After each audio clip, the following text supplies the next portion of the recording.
আলহামদুলিল্লাহ রব্বিল আলামিন আসসালাতু ওয়াসসালামু আলা সাইয়্যিদিল মুরসালিন ওয়া আলা আলিহি ওয়া সাহবিহি আজমাইন আম্মা বাদ। মহান রব্বুল আলামিনের দরবারে অসংখ্য অসংখ্য শুকরিয়া, যার অশেষ মেহেরবানিতে আমরা দীর্ঘ 10 বছর যাবৎ এই প্রোগ্রাম চালিয়ে আসছি। আমরা শুরু থেকে নিয়ে এখন পর্যন্ত আমরা অনেক দূর এগিয়ে আসার তৌফিক আল্লাহ সুবহানাহু তাআলা এনায়েত করেছেন, সেজন্য আল্লাহর দরবারে লক্ষ কোটি শুকরিয়া। আজকে আমাদের অনুষ্ঠানে রয়েছে দারসুল কুরআন সূরা ইব্রাহিম। সূরা ইব্রাহিমের 13 থেকে 21 নম্বর আয়াত পর্যন্ত তেলাওয়াত ও তরজমা করে শোনাবে আমাদের বোন তাবাসসুম।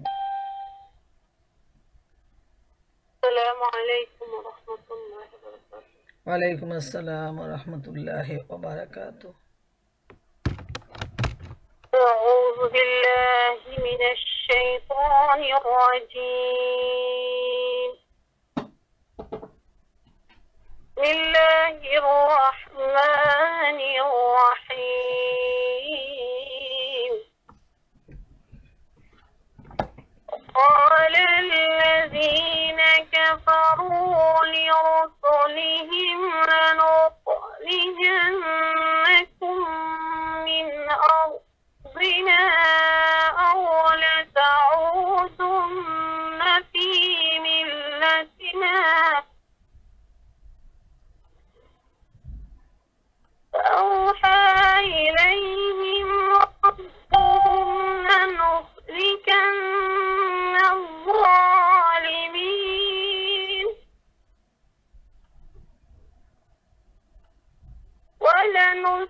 ولنسكننكم الأرض من بعدهم ذلك لمن خاف مقامي وخاف وعيد. واستفتحوا وخاب كل جبار عنيد. من ورائه جهنم ويسقى من ماء صديد يتجرعه ولا يكاد يسيغه ويأتيه الموت من كل مكان وما هو بميت ومن ورائه عذاب غليظ.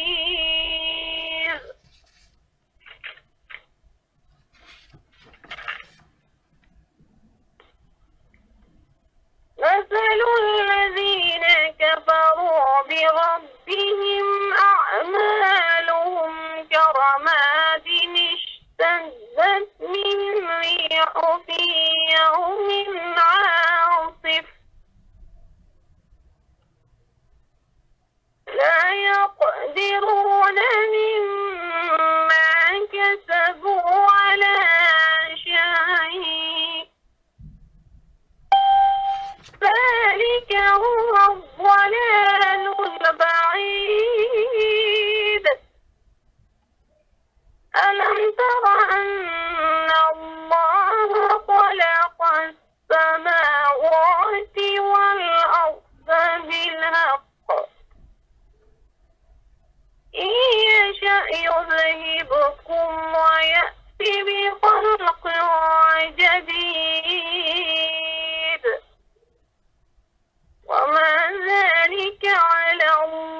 আল্লাহ নামে শুরু করিতেছি। সূরা ইব্রাহিম 13 থেকে 21 নম্বর আয়াত। শেষ পর্যন্ত অস্বীকারীরা তাদের রাসূলদের বলে দিল, হয় তোমাদের ফিরে আসতে হবে আমাদের মিল্লাতে, আর নয়তো আমরা তোমাদের বের করে দিব আমাদের দেশ থেকে। তখন তাদের রব তাদের কাছে ওহী পাঠালেন, আমি এই জালেমদের ধ্বংস করে দেব এবং এদের পর পৃথিবীতে তোমাদের প্রতিষ্ঠিত করব। এটা হচ্ছে তার পুরস্কার, যে আমার সামনে জবাবদিহি ভয় করে এবং আমার শাস্তির ভয়ে ভীত। তারা ফয়সালা চেয়েছিল, ফলে এভাবে তাদের ফয়সালা হলো এবং প্রত্যেক উদ্যত সত্যের দুশমন ব্যর্থ মনোরোধ হলো। এরপর সামনে তার জন্য রয়েছে জাহান্নাম, সেখানে তাকে পান করতে হয়ে গেলে সেখানে তাকে পান করতে দেওয়া হবে গলিত পুজের মতো পানি, যা সে জবরদস্তি গলা দিয়ে নামাবার চেষ্টা করবে এবং বড় কষ্টে নামাতে পারবে। মৃত্যু সকল দিকে দিয়ে তার উপর ছেয়ে থাকবে, কিন্তু তার মৃত্যু হবে না এবং সামনের দিকে একটি কঠোর শাস্তি তাকে ভোগ করতে হবে।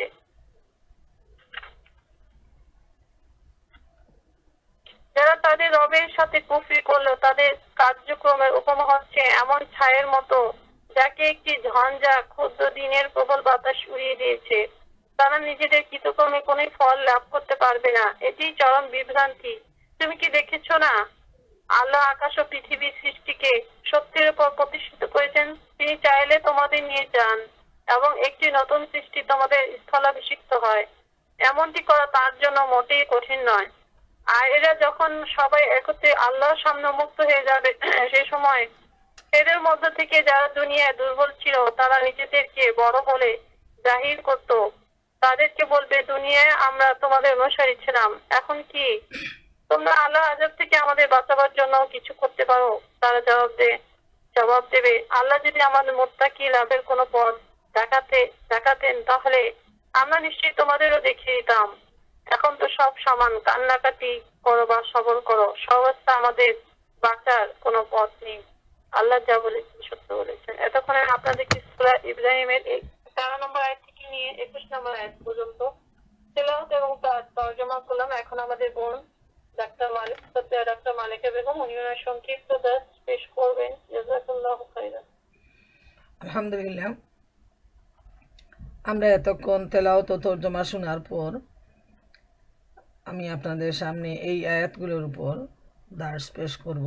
আল্লাহ সুবহানাহু তাআলা আমাকে তৌফিক দান করুন। ওমা তৌফিকি ইল্লা বিল্লাহ, আলাইহি তাওয়াক্কালতু ওয়া ইলাইহি উনীব।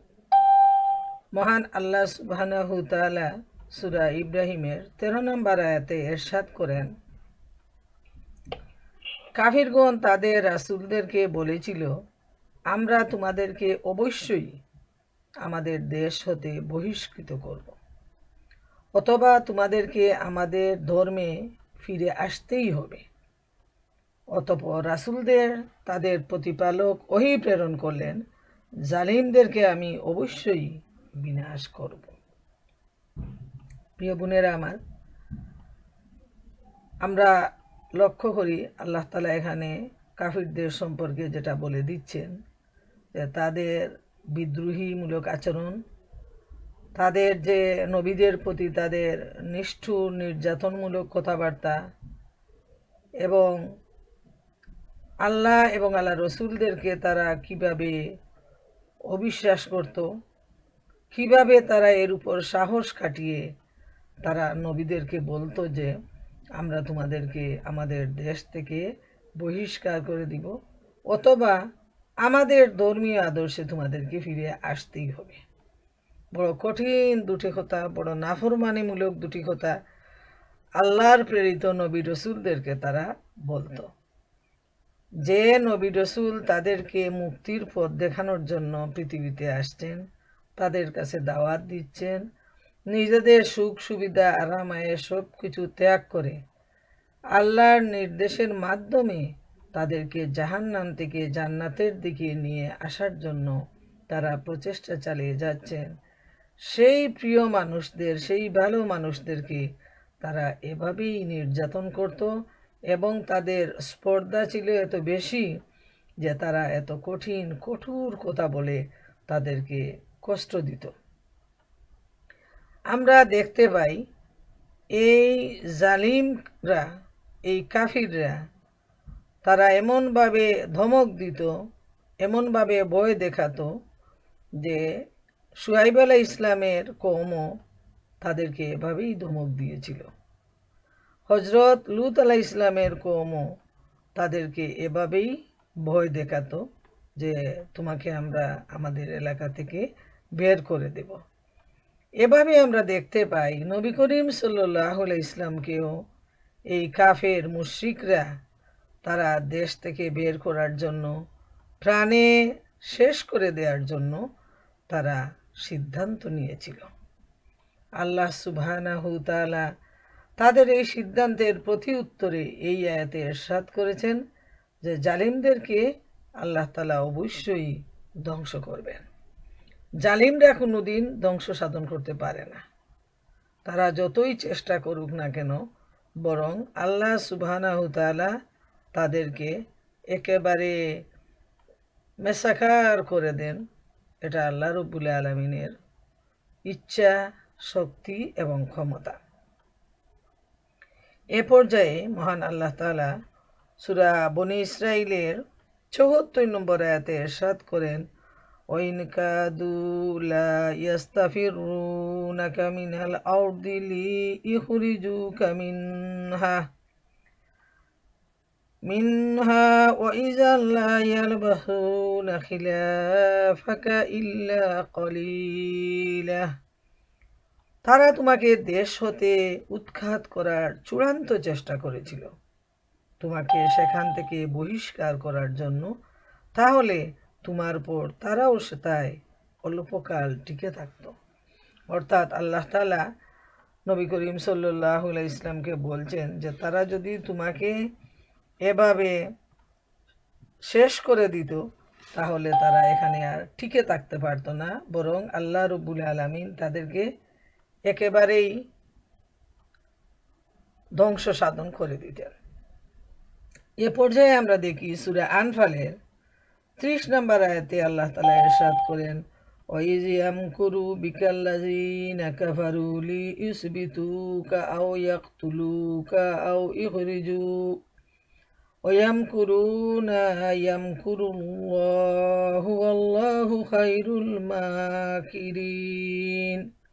যখন কাফিরগণ চক্রান্ত করে তোমাকে বন্দী করার অথবা হত্যা করার অথবা দেশ থেকে বের করে দেয়ার তারা চক্রান্ত করেছিল, আল্লাহ কৌশল করেন, আর আল্লাহ চক্রান্তের উত্তম প্রতিফল দানকারী। সুবহানাল্লাহ। কিভাবে কাফেররা নবী করিম সাল্লাল্লাহু আলাইহি ইসলামকে বন্দী করার জন্য চক্রান্ত করেছিল, দেশ থেকে বের করে দেয়ার, হত্যা করার। বোনদের হয়তো মনে আছে আমরা যখন সিরাতের আলোচনা করে আসছি তখন এ ব্যাপারে আমরা বিস্তারিত আলোচনা করে আসছি যে আল্লাহ রব্বুল আলামিন নবী করিম সাল্লাল্লাহু আলাইহি ইসলামকে ওহী প্রেরণ করলেন মদিনায় হিজরত করার জন্য। কিভাবে তারা যে গড়ে নবী করিম সাল্লাল্লাহু আলাইহি ইসলাম ছিলেন সেই গড়টা কিভাবে তারা সবাই মিলে তারা ঘেরাও করলো, কিন্তু তাদের চোখের সামনে আল্লাহ রসুল সাল্লাল্লাহু আলাইহি ইসলাম বের হয়ে গেলেন, তারা মুটেও টের পেল না। তারপর তারা চতুর্দিকে অভিযান প্রেরণ করলো নবীজিকে ধরে আনার জন্য, বড় বড় পুরস্কার ঘোষণা করলো, কিন্তু সেখান থেকেও আল্লাহ সুবহানাহু তাআলা আল্লাহ রসুলকে রক্ষা করে নিলেন এবং তারা এভাবেই ব্যর্থ মনোরথ হয়ে গেল। আল্লাহ রব্বুল আলামিন যদি কিছু করতে চান তিনি এমনভাবে কাজ সমাধা করেন বান্দার সেটা কল্পনার বাইরে।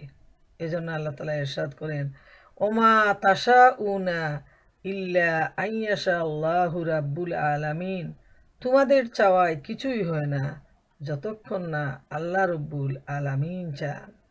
বোনেরা আমার, নিজের ব্যক্তি জীবনেও যদি আমরা দেখি আমরা কত পরিকল্পনা করি, কত কিছু আমরা চিন্তা ভাবনা করি, কিন্তু আমাদের প্ল্যান, পরিকল্পনা, চিন্তা ভাবনা তখনই বাস্তবায়ন হয় যখন আল্লাহর হুকুম হয়। আর যদি আল্লাহর হুকুম না হয় তাহলে আমরা তখন ব্যর্থ হই, আমাদের চিন্তায়, আমাদের প্ল্যানে কোনো কাজ সাধন হয় না। এটা আমাদের সব সময় মনে রাখা প্রয়োজন। 14 নম্বর আয়াতে আল্লাহ তাআলা ইরশাদ করেন, তাদের পরে আমি তোমাদেরকে দেশে প্রতিষ্ঠিত করবই।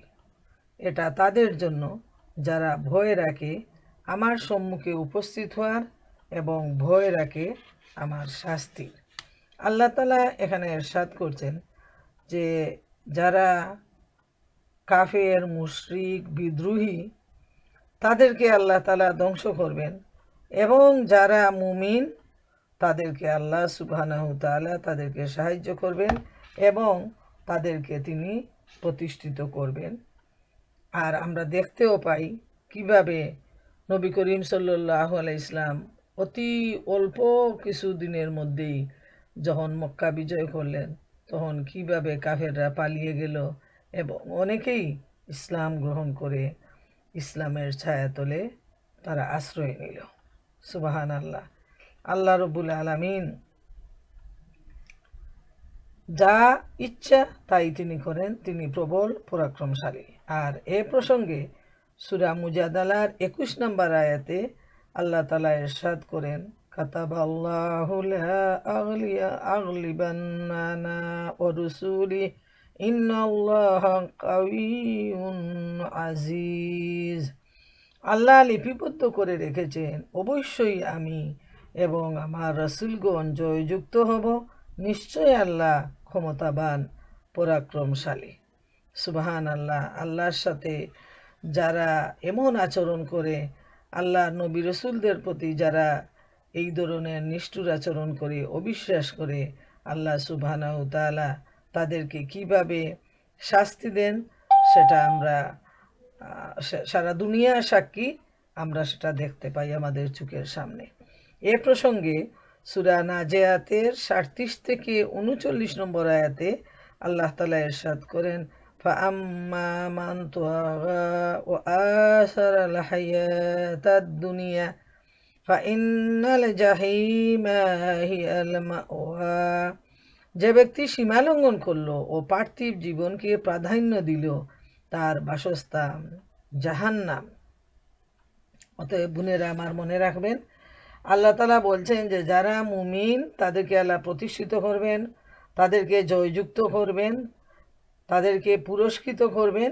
আর যারা বিদ্রোহী, কাফের, মুশরিক, পাপী, এদেরকে আল্লাহ তাআলা কঠিন শাস্তি দিবেন। 15 নম্বর আয়াতে আল্লাহ তাআলা ইরশাদ করেন, তারা বিজয় কামনা করল এবং প্রত্যেক উদ্যত স্বৈরাচারী ব্যর্থ মনোরথ হয়ে গেল।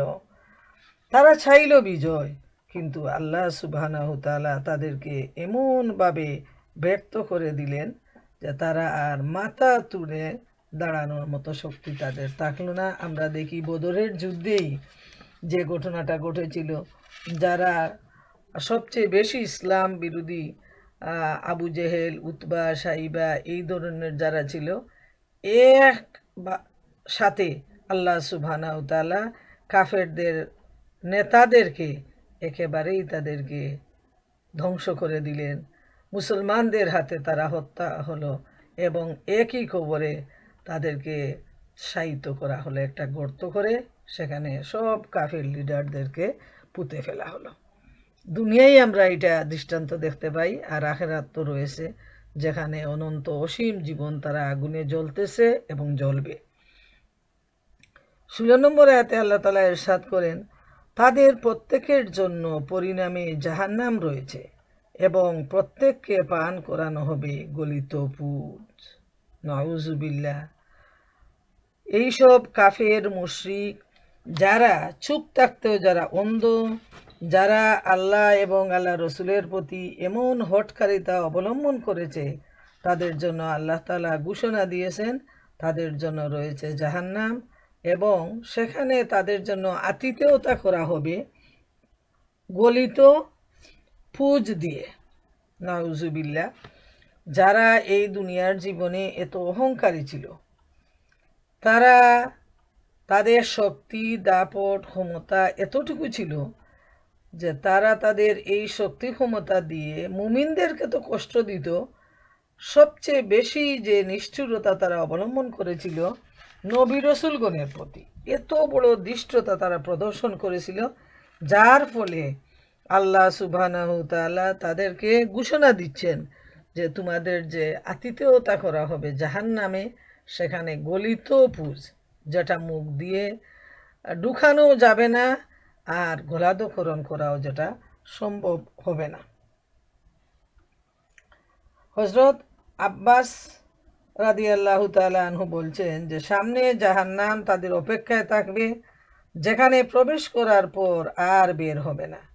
কিয়ামতের দিন পর্যন্ত জাহান্নাম সকাল সন্ধ্যায় সামনে আসতে থাকবে।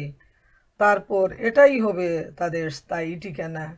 সেখানে তাদের জন্য পানির পরিবর্তে আগুনের মতো পুজ রয়েছে এবং সীমাহীন ঠান্ডা ও দুর্গন্ধময় পানি রয়েছে, যা জাহান্নামীদের ক্ষতস্থান হতে নির্গত হয়ে আসবে। আর এই সম্পর্কে আল্লাহ তাআলা সূরা সাদের 57 নম্বর আয়াতে ইরশাদ করেন, হাযা ফালিয়াযুকুহু হামিমুন ওয়া গাসসাক। এটা হচ্ছে ফুটন্ত পানি ও পুজ, সুতরাং এটার যেন তারা স্বাদ গ্রহণ করে। হায় হায় বোনেরা আমার, চিন্তা করে দেখুন, যেখানে গরমে আমরা নর্মাল পানিটুকু আমরা পান করি না, বরং আমরা ঠান্ডা শীতল পানিটা পছন্দ করি। আর এখনকার যুগে মানুষ রেগুলার পানি পান না করে বিভিন্ন ধরনের বিভিন্ন ব্র্যান্ডের পানি যেগুলো কিনতে পাওয়া যায়, বুটল ওয়াটার, ওইগুলাই সবাই পান করে থাকে। মানুষের যে চাহিদা কত বেশি, মানুষের লাইফস্টাইলের সাথে তার চাহিদাটাও কিন্তু বৃদ্ধি পেয়ে যায়। অথচ চিন্তা করে দেখুন, যারা পাপী তাপি, ফাসিক ফাজির, মুনাফিক, কাফের, এদের কি কঠিন অবস্থা হবে। এত আরাম আয়েশে যারা জীবনযাপন করেছে, কিন্তু তারা ছিল ইসলাম বিদ্রোহী, তারা ছিল আল্লাহ, আল্লাহ রসুল এবং মুমিনগণের দুশ্মন, এবং সেজন্য আল্লাহ রব্বুল আলামিন তাদেরকে জাহান্নামে স্থান দিবেন এবং সেখানে তারা ফুটন্ত পানি, ফুটন্ত পুজ তারা সেখানে তারা আহরণ করবে। এটাই হলো তাদের মেহমানদারির ফলাফল।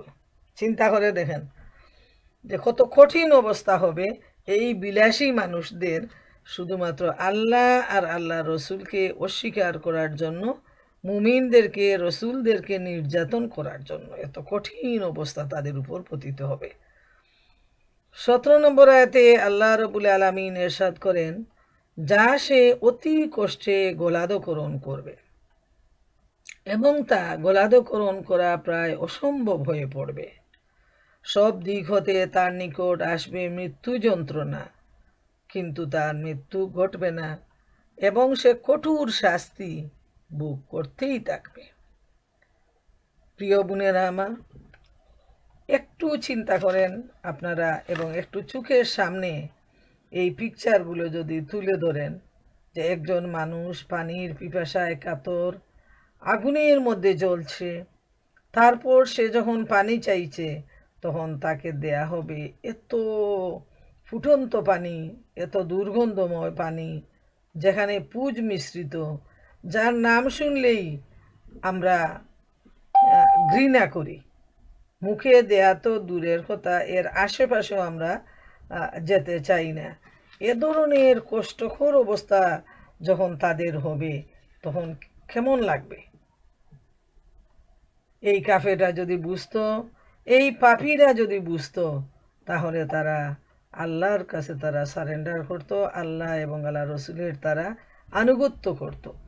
এবং এমন কষ্ট হবে, মনে হবে যেন এই মরি অবস্থা। মানুষের যখন অতি কষ্ট হয়, অতি অসুস্থ হয়ে যায়, তখন মানুষ মনে করে যে এই তো মরে যাব, এই তো মরে যাব।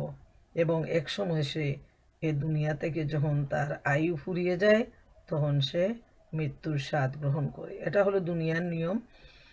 মরেও মরে না, যে বডিটা আমাদের, সেই বডিটা মৃত হয়, কিন্তু রুহানিটা একটা জগৎ থেকে আরেকটা জগতে চলে যায়। মৃত্যু কিন্তু হয় না, মনে রাখবেন। এই পৃথিবীর জীবনের মৃত্যু হবে, কিন্তু পরকালীন জীবনের কোনো মৃত্যু নেই। কিন্তু দুনিয়ায় মানুষ এই মৃত্যু চায় যখন সে অনেক কষ্টে পড়ে যায়, যদিও পরবর্তী জীবনে কি হবে সে কিছুই বুঝে না। আর আখেরাতের জীবনে যখন তাকে এই শাস্তি দেয়া হবে, কঠিন শাস্তি দেয়া হবে, তখন সে চাইবে যে তার জন্য মৃত্যু হয়ে যায়, কিন্তু মৃত্যু তো আর তার আসবে না। ক্ষুধার জ্বালায় তাকে যখন এই পূজের পানি, ফুটন্ত পানি দেয়া হবে, তখন সে মুখের কাছে নিবে, খেতে চাইবে, কিন্তু চুমুক দেয়া মাত্রই পেটের ভিতরের নাড়ি বুড়ি সব পায়খানার রাস্তা দিয়ে বের হয়ে আসবে। ইমাম আহমদ মুসনাদে এই হাদিসটি বর্ণনা করেছেন হজরত আবু উমামা রাদিয়াল্লাহু তাআলা আনহু থেকে, যে যখন তাদেরকে এই পানিটা দেয়া হবে, পিপাসায় কাতর হয়ে সে মুখে দিতে চাইবে, তারপর সে একটা চুমুক সে গিলবে, কিন্তু গিলার সাথে সাথে একটা চুমুকের এত পাওয়ার যে নাড়ি বুড়ি সহ পায়খানার রাস্তা দিয়ে বের হয়ে যাবে। হায় হায়, কি কঠিন অবস্থা হবে।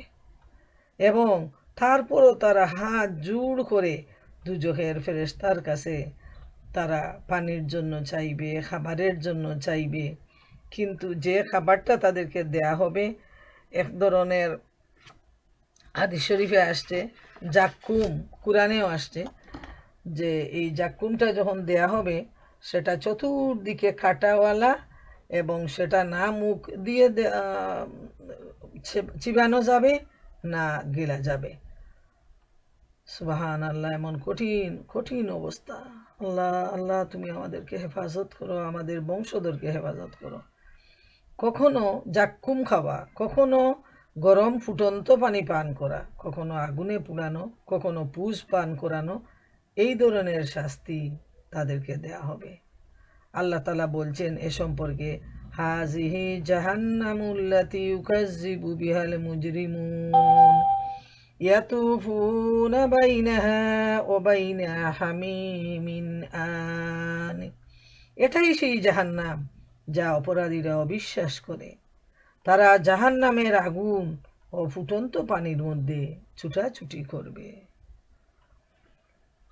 18 নম্বর আয়াতে আল্লাহ রব্বুল আলামিন ইরশাদ করেন, যারা তাদের প্রতিপালককে অস্বীকার করে তাদের উপমা তাদের কর্মসমূহ বর্ষ সদৃশ্য, যা ঝড়ের দিনে বাতাস প্রচণ্ড বেগে উড়িয়ে নিয়ে যায়। যা তারা উপার্জন করে তার কিছুই তারা তাদের কাজে লাগাতে পারে না। এটা তো ঘোর বিভ্রান্তি। বোনেরা আমার, আল্লাহ রব্বুল আলামিন এই আয়াতে খুব সুন্দর একটা দৃষ্টান্ত উপস্থাপন করেছেন, যে যারা আল্লাহ রব্বুল আলামিনকে অস্বীকার করে, কাফের, মুশরিক, যারা নামদারি মুসলমান কিন্তু শিরক করে, কুফরি করে, এরা সবাই একই দলভুক্ত।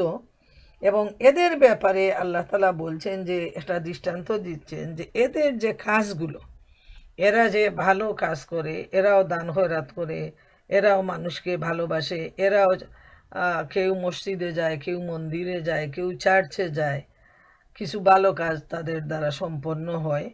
কিন্তু আল্লাহ তাআলা বলছেন যে তাদের এই ভালো কাজগুলো হলো, যে ঝড়ের দিনে প্রচণ্ড বাতাস যখন আসে এবং কেউ যদি সেখানে কিছু ছাই নিয়ে রাখে বাইরে, তখন প্রচণ্ড বাতাস সেই ছাইগুলো চতুর্দিকে উড়ায় নিয়ে যায়। এটাই হলো তাদের উপার্জন, এটাই হলো তাদের কাজের ফলাফল, যেটার মাধ্যমে তারা কোনো পুরস্কৃত হবে না। তাদের আমলটা এভাবেই বিনষ্ট হয়ে যাবে এবং তখন তারা শুধু হায় হায় করবে। এই দৃষ্টান্তটা এত সুন্দর, যেমন মনে করেন মরুভূমির বালিকণার স্তূপ, সেখানে দেখা যায় বিশাল বালির পাহাড়, এবং চতুর্দিক থেকে যখন প্রচণ্ড ঝড় ঝঞ্ঝা বাতাস আসে, তখন পুরো পাহাড়ের বালিটাকে ছড়ায়ে ছিটায়ে পুরো চতুর্দিকে নিয়ে যায়। সেই পাহাড়টার আর কোনো বালির স্তূপের কোনো অস্তিত্বই সেখানে আর থাকে না। কাফের মুশরিকদের ভালো কাজের প্রতিফলটা হলো এইরকম, যে তারা যে সমস্ত ভালো কাজ করবে, তাদের যে উপাসনা, তাদের যে ভক্তি আরাধনা গড বলে বলুক আর ঈসা মসিহ বলেই বলুক, আর তারা যে যে নামেই বলুক, কিন্তু তাদের এই বিশ্বাসের মধ্যে আল্লাহর সাথে যদি শিরক মিশ্রিত হয়ে যায়, তাহলে তাদের এই সব আমলনামা আল্লাহ রব্বুল আলামিন একেবারেই নষ্ট করে দিবেন। এখানে একটি বিষয় উল্লেখ করা প্রয়োজন, যে সবচেয়ে বেশি আফসোস লাগে এই সমস্ত মুসলমানদের জন্য যারা এক ও লা শরীক আল্লাহ তাআলাকে বিশ্বাস করার সাথে সাথে তারা পীর, মাশায়েখ, অলি, আউলিয়া, মৃত পীর, জীবিত পীর, সাবাল পীর, এই ধরনের বিভিন্ন নাম নিয়ে যারা তাদের উপাসনা করে, তাদের মাজারে গিয়ে তারা সেজদা দেয় এবং এই সমস্ত মানুষের কাছে গিয়ে তারা তাদের প্রয়োজনের জন্য হাত পাতে, তাদের জন্য বেশি আফসোস হয় যে ইমানের রাস্তায় আসার পরও তারা শিরকের মধ্যে লিপ্ত হয়ে গেল এবং তাদের মাধ্যমে যদি নামাজ, রোজা এবং কিছু ভালো কাজ সম্পন্ন হয়, এগুলা সব ঠিক যেভাবে আল্লাহ তাআলা এখানে উপমা দিচ্ছেন, যে কেউ যদি ছাই বাইরে নিয়ে রাখে, একটা ছাইয়ের স্তূপ, আর প্রচণ্ড বাতাস এসে সেগুলাকে যেভাবে উড়ায় নিয়ে যায়, তার কোনো অস্তিত্বই থাকে না, ঠিক সেভাবে এই সমস্ত মানুষের দান, খয়রাত, আমল, আখলাক কোনো কিছুর কোনো মূল্য থাকবে না, তাদের রেজাল্টটা হয়ে যাবে একেবারেই শূন্য। আল্লাহ রব্বুল আলামিনের কাছ থেকে তারা হাসরের ময়দানে কোনো পুরস্কার তারা পাবে না। এ বিষয়টা খুব বেশি মনে রাখা প্রয়োজন, যে যারা কাফের, মুশরিক, তারা তো সর্বনাশে গেল, কিন্তু যারা মুনাফিক, মুসলমান নামদারি হয়ে যারা ইসলামের বিরুদ্ধে কাজ করে তারা, এবং মুসলমান নামদারি হয়ে যারা শিরকের মধ্যে লিপ্ত, এই সমস্ত লোকগুলোও সেই কাফেরদের সাথে একই দলভুক্ত হবে এবং তাদের যে সমস্ত ভালো কাজ রয়েছে সেগুলো সব সেই ছাইয়ের মতো উড়ে যাবে। আল্লাহর কাছ থেকে তারা কোনো কিছু সেদিন লাভ করতে পারবে না এবং তাদের বাড়ি ঘর, তাদের চিরস্থায়ী আবাস হবে জাহান্নাম এবং তাদের নাস্তা, লাঞ্চ, ডিনার হবে এই জাক্কুম, ফুটন্ত পানি আর পুজ, এবং আরও কত ধরনের শাস্তি আল্লাহর পক্ষ থেকে তাদেরকে দেয়া হবে। 19 নম্বর আয়াতে আল্লাহ রাব্বুল আলামিন ইরশাদ করেন, তুমি কি লক্ষ্য করো না যে আল্লাহ আকাশমণ্ডলী ও পৃথিবী যথাবিধি সৃষ্টি করেছেন, তিনি ইচ্ছা করলে তোমাদের অস্তিত্ব বিলুপ করতে পারেন এবং এক নতুন সৃষ্টি অস্তিত্বে আনতে পারেন। আল্লাহ তাআলা এখানে বলছেন যে কিয়ামতের দিন দ্বিতীয়বার আল্লাহ রাব্বুল আলামিন আবার সৃষ্টি করবেন সবাইকে, যে ব্যাপারে এই কাফেররা অবিশ্বাসের মধ্যে দুদুল্যমান হয়ে আছে। তারা মনে করে আর তাদেরকে সৃষ্টি করা সম্ভব নয়। আর আল্লাহ তাআলা বলছেন যে এই বিশ্ব ব্রহ্মাণ্ড, এই আকাশ, এই পৃথিবী আল্লাহ তাআলা একাই সৃষ্টি করেছেন। মানুষের মৃত্যুর পর আবার তিনি মানুষকে সৃষ্টি করবেন, এটা আল্লাহর দ্বারা মোটেই কঠিন কাজ নয়। আকাশের উচ্চতা, প্রশস্ততা, বিরাটত্ব, চলমান নক্ষত্ররাজি, এই পাহাড়, পর্বত, জমিন, জীবজন্তু, গাছপালা, সাগর, সব কিছুই তো মহান আল্লাহ তাআলা সৃষ্টি করেছেন। তিনি ক্ষমতাবান, তিনি সর্বশক্তিমান। অতএব আল্লাহ রব্বুল আলামিনের শুধু কুন ফায়াকুন, হও আর হয়ে যায়, এর চাইতে বেশি কিছু করার কোনো প্রয়োজনই হয় না। অতএব কিভাবে এই কাফেররা দ্বিতীয়বার সৃষ্টি হওয়াকে এত কঠিন মনে করে এবং অবিশ্বাস করে? আল্লাহ রব্বুল আলামিন তিনি যখন যেভাবে ইচ্ছা তিনি সৃষ্টি করতে পারেন, আবার যখন খুশি আল্লাহ তাআলা এই সৃষ্টিকে ধ্বংস সাধন করতে পারেন। আল্লাহর দ্বারা এগুলো মোটেই কঠিন কোনো কাজ নয়। অতএব এই ব্যাপারটা আমাদের লক্ষ্য করা প্রয়োজন এবং মজবুতভাবে এর প্রতি ঈমান আনা প্রয়োজন যে আল্লাহ রব্বুল আলামিনের ইচ্ছায় সব কর্ম সম্পাদন হয়। মানুষের ইচ্ছা, মানুষের বুদ্ধি, মানুষের পরিকল্পনা সব সময় ফেইলিওর হয়, এটাই মনে রাখতে হবে। আর যদি আল্লাহ রব্বুল আলামিন ইচ্ছা করেন তাহলে আমাদের পরিকল্পনা বাস্তবায়ন করেন। আমরা ইচ্ছা করে কোনো কিছুই আমরা বাস্তবায়ন করতে পারি না এবং এজন্যই আমরা দেখতে পাই এই কিছুদিন আগে একটা আমার পরিচিত একজন ডাক্তার, তো উনি বলছেন যে ওনার আব্বা আম্মা পাকিস্তান থেকে আসলেন, তো ওই এবারে ঠান্ডায় তো প্রচণ্ড স্নোর জন্য তাদের প্লেনটা বুস্টনে সেখানে তাদেরকে রেখে দিছে আর বলছে যে আবহাওয়ার উপর নির্ভর করবে পরবর্তী ফ্লাইট কবে মিশিগান আসবে। তারা বৃদ্ধ মানুষ দুইজন, আর ওইটা তো আর এয়ারলাইন্স কর্তৃপক্ষ তাদেরকে আর কোনো সহযোগিতা করতে পারবে না। তো দুজন তারা কি হলেন, একটা হোটেলে গেলেন, সেখানে তো খাবারের কোনো ব্যবস্থা নেই। তো ভদ্রলোক উনার স্ত্রীকে হোটেলে রেখে উনি বের হয়েছেন যে কোথাও কোনো রেস্টুরেন্ট পাওয়া যায় কি না সেখান থেকে খাবার আনবেন। এবং যেহেতু বিদেশ থেকে আসার সময়, দেশ থেকে আসার সময় ফোন থাকে না বেশিরভাগ মানুষের হাতে, আর বিশেষ করে বৃদ্ধ মানুষদের হাতে কোনো ফোনও ছিল না উনার হাতে। উনি বের হওয়ার পর স্লিপ করে মেইন রোডে উনি পড়ে গেছেন, একদম মাথাটা কপালটা দিয়ে নিচে দিয়ে একদম বেহুশ হয়ে আছেন। চতুর্দিক থেকে গাড়ি আসছে, তো ভাগ্য ভালো উনাকে দেখছে পথযাত্রী, দেখে উনাকে তুলে হসপিটালে তারা নিয়ে গেছে। হসপিটালে নিয়ে যাওয়ার পর উনার যখন হুঁশ ফিরে আসছে তখন জিজ্ঞেস করছে, তো উনার হাতে যেহেতু ফোন ছিল না, উনার মেয়ের নাম্বারটা উনার মুখস্থ ছিল। তখন উনি বলছেন যে এই নাম্বারটা হলো আমার মেয়ের। তখন ওরা মেয়ের সাথে মিশিগানে যোগাযোগ করছে। এদিকে উনার স্ত্রী আহাজারি করতেছেন হোটেলে বসে যে স্বামী গেছেন বাইরে খাবার আনার জন্য, উনি তো আর ফিরত আসতেছেন না, রাত পুহায় যাচ্ছে। এরপর মেয়ে তখন কিভাবে ওই হোটেলের নাম্বার নিয়ে তখন তার মাকে জানাইছে যে তার আব্বা হসপিটালে আছেন এবং ভালো আছেন। বোনেরা আমার, এই ধরনের শত সহস্র ঘটনা আমাদের জীবনে ঘটে যাচ্ছে। একজন মানুষ বের হয়েছে, চিন্তা করে দেখেন, আমরা আশা করে বের হই যে উনি খাবার নিয়ে আসবেন, স্বামী স্ত্রী মিলে খাবেন, হ্যাঁ, কিন্তু দেখা গেল যে উনি নিশ্চিত মৃত্যুর হাত থেকে আল্লাহ তাআলা উনাকে রক্ষা করেছেন।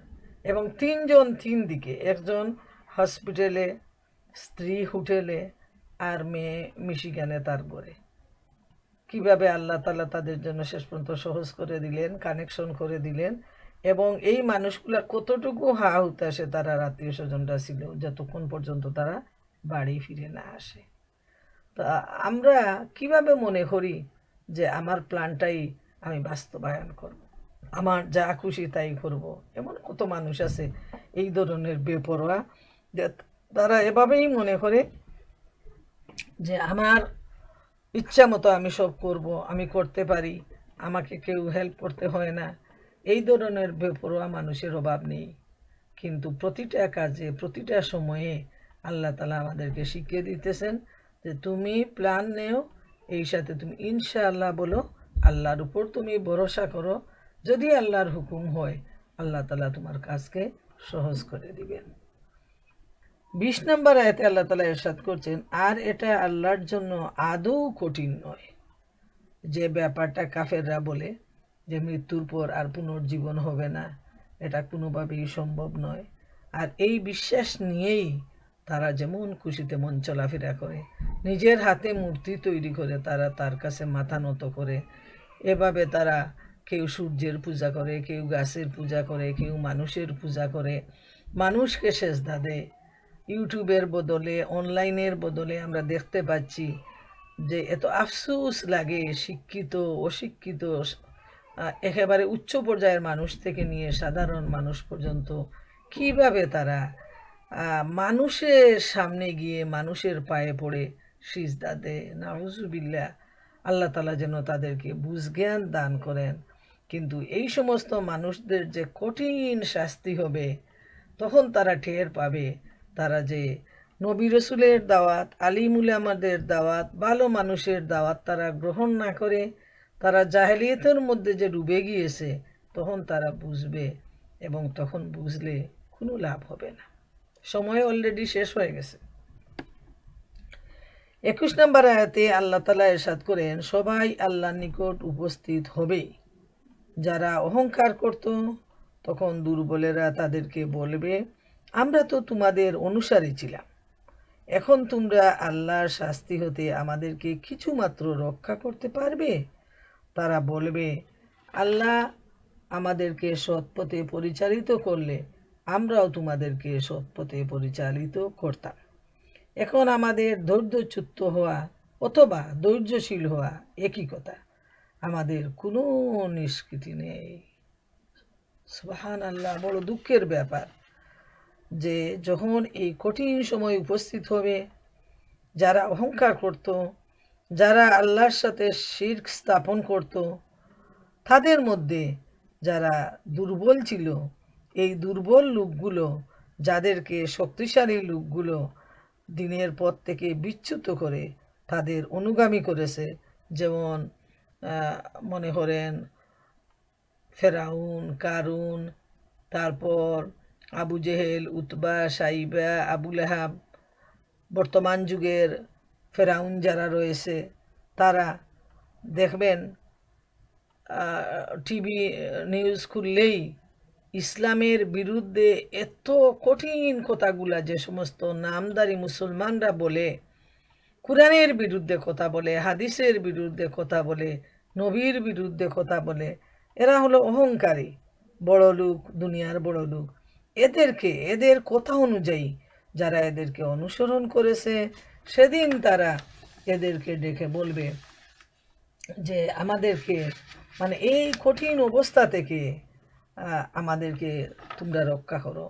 তারা ভাববে দুনিয়ায় যেভাবে তারা এদের অনুগামী হয়েছে, অনুসারী হয়েছে, এই বিশ্বাস নিয়ে তারা মৃত্যুবরণ করবে, এবং আখেরাতে তারা এদেরকে ডেকে ডেকে বলবে যে তোমরা আমাদেরকে রক্ষা করো, আমাদেরকে বাঁচাও। তখন এই লোকগুলা বলবে যে আমরা যদি সৎপথে পরিচালিত হইতাম তাইলে তোমাদেরকেও করতাম, কিন্তু আজকে আমরা ধৈর্য ধরি আর নাই ধরি, কোনো সব একই কথা। তখন এই বড় লোকেরা আগে ভাগে বুঝে নিবে যে আর তো কোনো রেহাই নেই। তখন তারা তাদের সেই অনুসারীদেরকে বলবে যে আজকে আর কোনো রেহাই নেই, কোনো উপায় নেই, তোমরা ধৈর্য ধরো আর নাই ধরো, আজকে তো এই কঠিন শাস্তি ভোগ করতে হবে। আব্দুর রহমান ইবনে জায়েদ ইবনে আসলাম বলেন, জাহান্নামীরা একে অপরকে বলবে, দেখো এই জান্নাতবাসীরা জান্নাত লাভ করেছে, এই কারণে তারা আল্লাহর সামনে কান্নাকাটি করছে, কাতর প্রার্থনা করছে, সুতরাং এসো আমরাও তার সামনে কান্নাকাটি করি এবং আকুল আবেদন জানাই।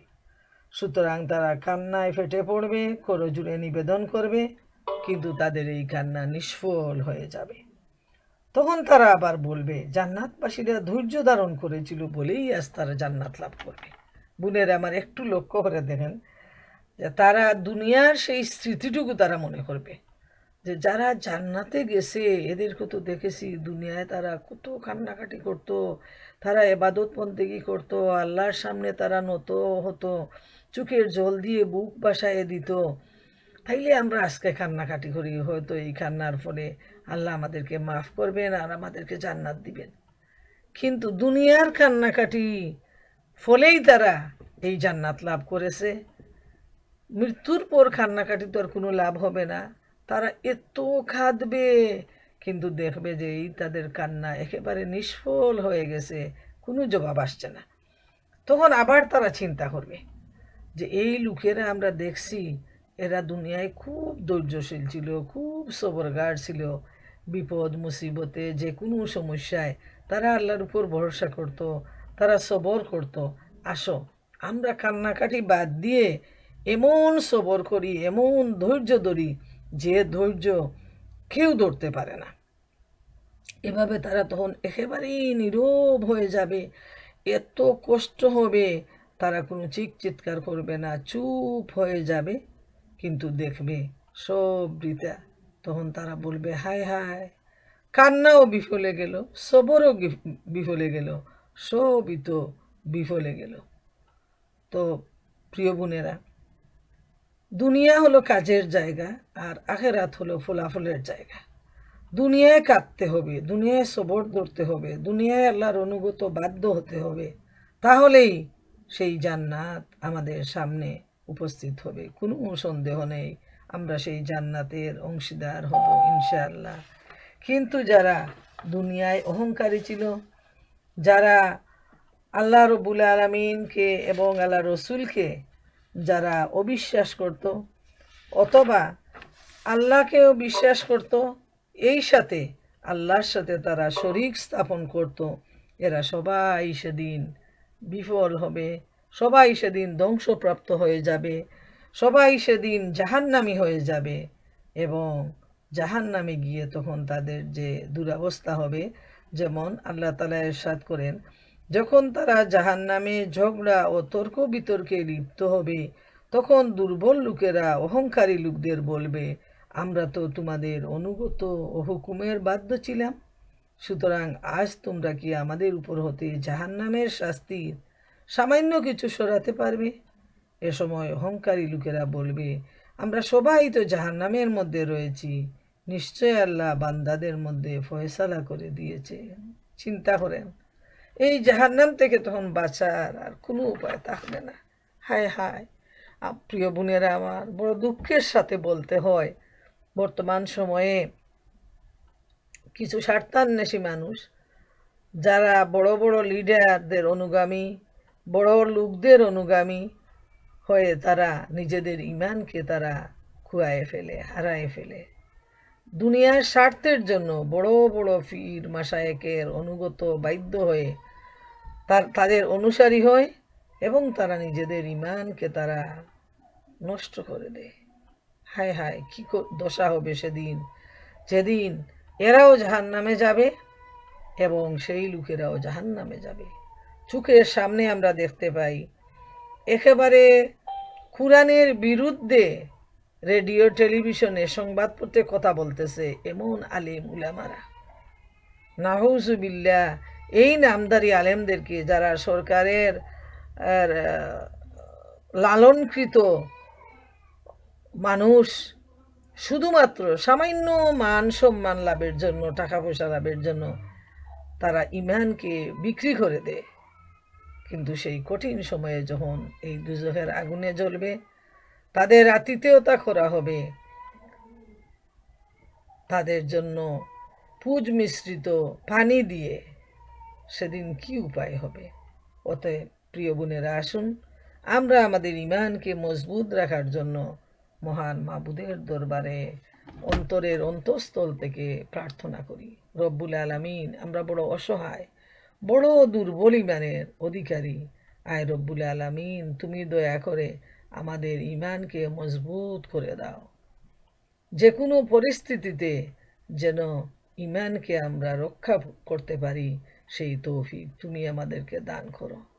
আল্লাহ, যা আমরা সহ্য করতে পারি না, এমন কোনো মুসিবত, এমন কোনো পরীক্ষা আমাদের উপর তুমি নিও না। তোমার কাছে আমরা মাফ চাই। আয় রব্বুল আলামিন, তুমি যেভাবে সন্তুষ্ট, যে ইমানে সন্তুষ্ট, যে নেক কাজে সন্তুষ্ট, সেই ইমান আর সেই নেক আমল করার তৌফিক তুমি আমাদের সবাইকে দান করো। রব্বুল আলামিন, শুধুমাত্র তোমার বয়ে, তোমার মহব্বতে, তোমার ভালোবাসায় আমরা এই কুরআনের মজলিসে নর্থ আমেরিকার বিভিন্ন প্রান্ত থেকে আমরা বোনেরা সমবেত হয়েছি। আয় রব্বুল আলামিন, রোজ হাসরের কঠিন মুসিবতের দিনে আমাদের এই কুরআনের তালিমকে, আমাদের এই আলোচনাকে, আমাদের এই সময়কে আল্লাহ তুমি কবুল করে নিও। আর এর বিনিময়ে রব্বুল আলামিন, তুমি আমাদেরকে মাফ করে দিও। আয় আল্লাহ, সামনে পবিত্র রমজান শরীফ উপস্থিত, আমাদের সবাইকে সুস্থ রাখো।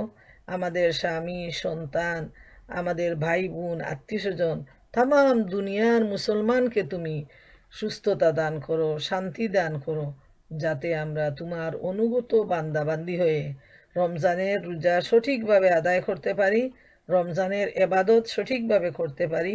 এর মাধ্যমে আমাদের জীবনের সমস্ত গুনাহ মাফ করে তোমার প্রিয় বান্দা হিসাবে এই দুনিয়া থেকে বিদায় নিতে পারি। ও আখিরু দাওয়ানা আলহামদুলিল্লাহি রাব্বিল আলামিন। আউযু বিল্লাহি মিনাশ শাইতানির রাজীম। বিসমিল্লাহির রহমানির রহিম। নাহমাদুহু ওয়া নুসাল্লি আলা রাসূলিহিল কারীম। আম্মা বাদ। আজকে উপস্থিত নর্থ আমেরিকার দূরে এবং কাছে থেকে যে সমস্ত বোনেরা এই দারসুল কুরআন প্রোগ্রামে রয়েছেন, সবাইকে আসসালামু আলাইকুম ওয়া রাহমাতুল্লাহি ওয়া বারাকাতুহু।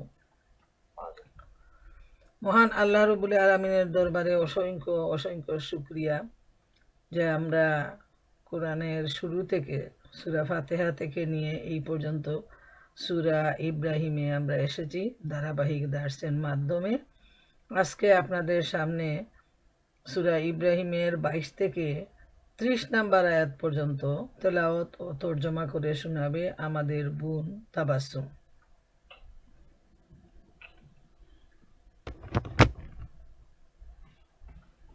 আসসালামু আলাইকুম ওয়া রাহমাতুল্লাহি ওয়া বারাকাতুহু। ওয়ালাইকুম আসসালাম ওয়া রাহমাতুল্লাহি ওয়া বারাকাতুহু।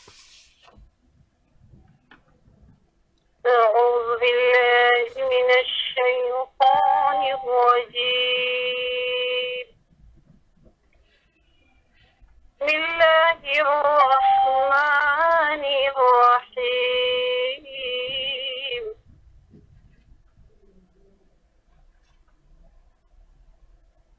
قال الشيطان لما قضي الأمر إن الله وعدكم وعد الحق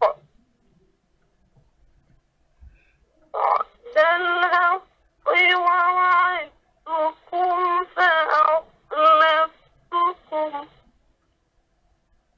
وما كان لي عليكم من سلطان إلا أن دعوتكم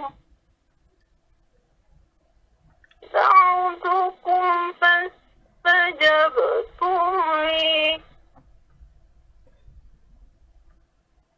فلا تلوموني ولوموا أنفسكم ما أنا بمصرخكم وما أنتم بمصرخي إني كفرت بما أشركتمون من قبل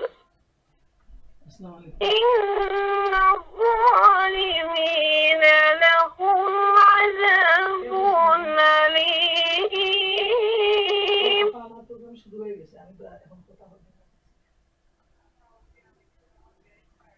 وأدخل الذين آمنوا وعملوا الصالحات جنات تجري من تحتها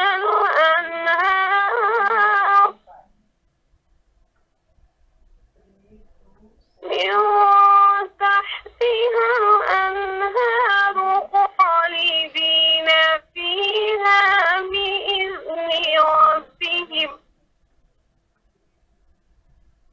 تحيتهم فيها سلام. ألم تر كيف ضرب الله مثلا كلمة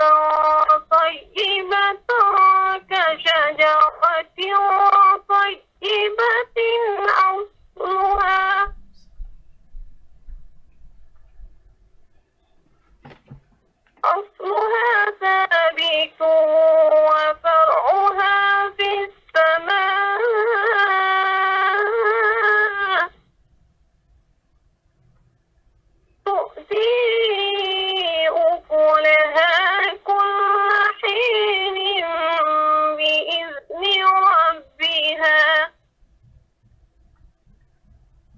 ويضرب الله الأمثال للناس لعلهم يذكرون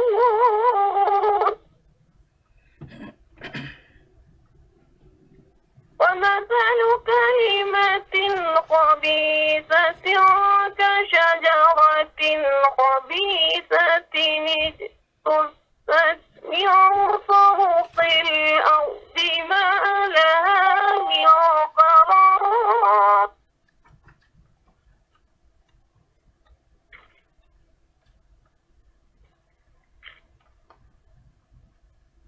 يثبت الله الذين آمنوا بالقول الثابت في الحياة الدنيا وفي الآخرة ويضل الله الظالمين ويفعل الله ما يشاء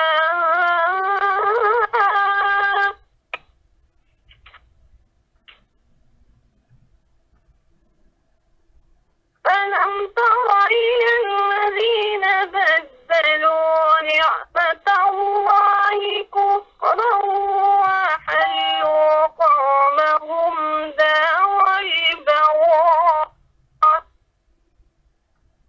جهنم يصلونها وبئس القرار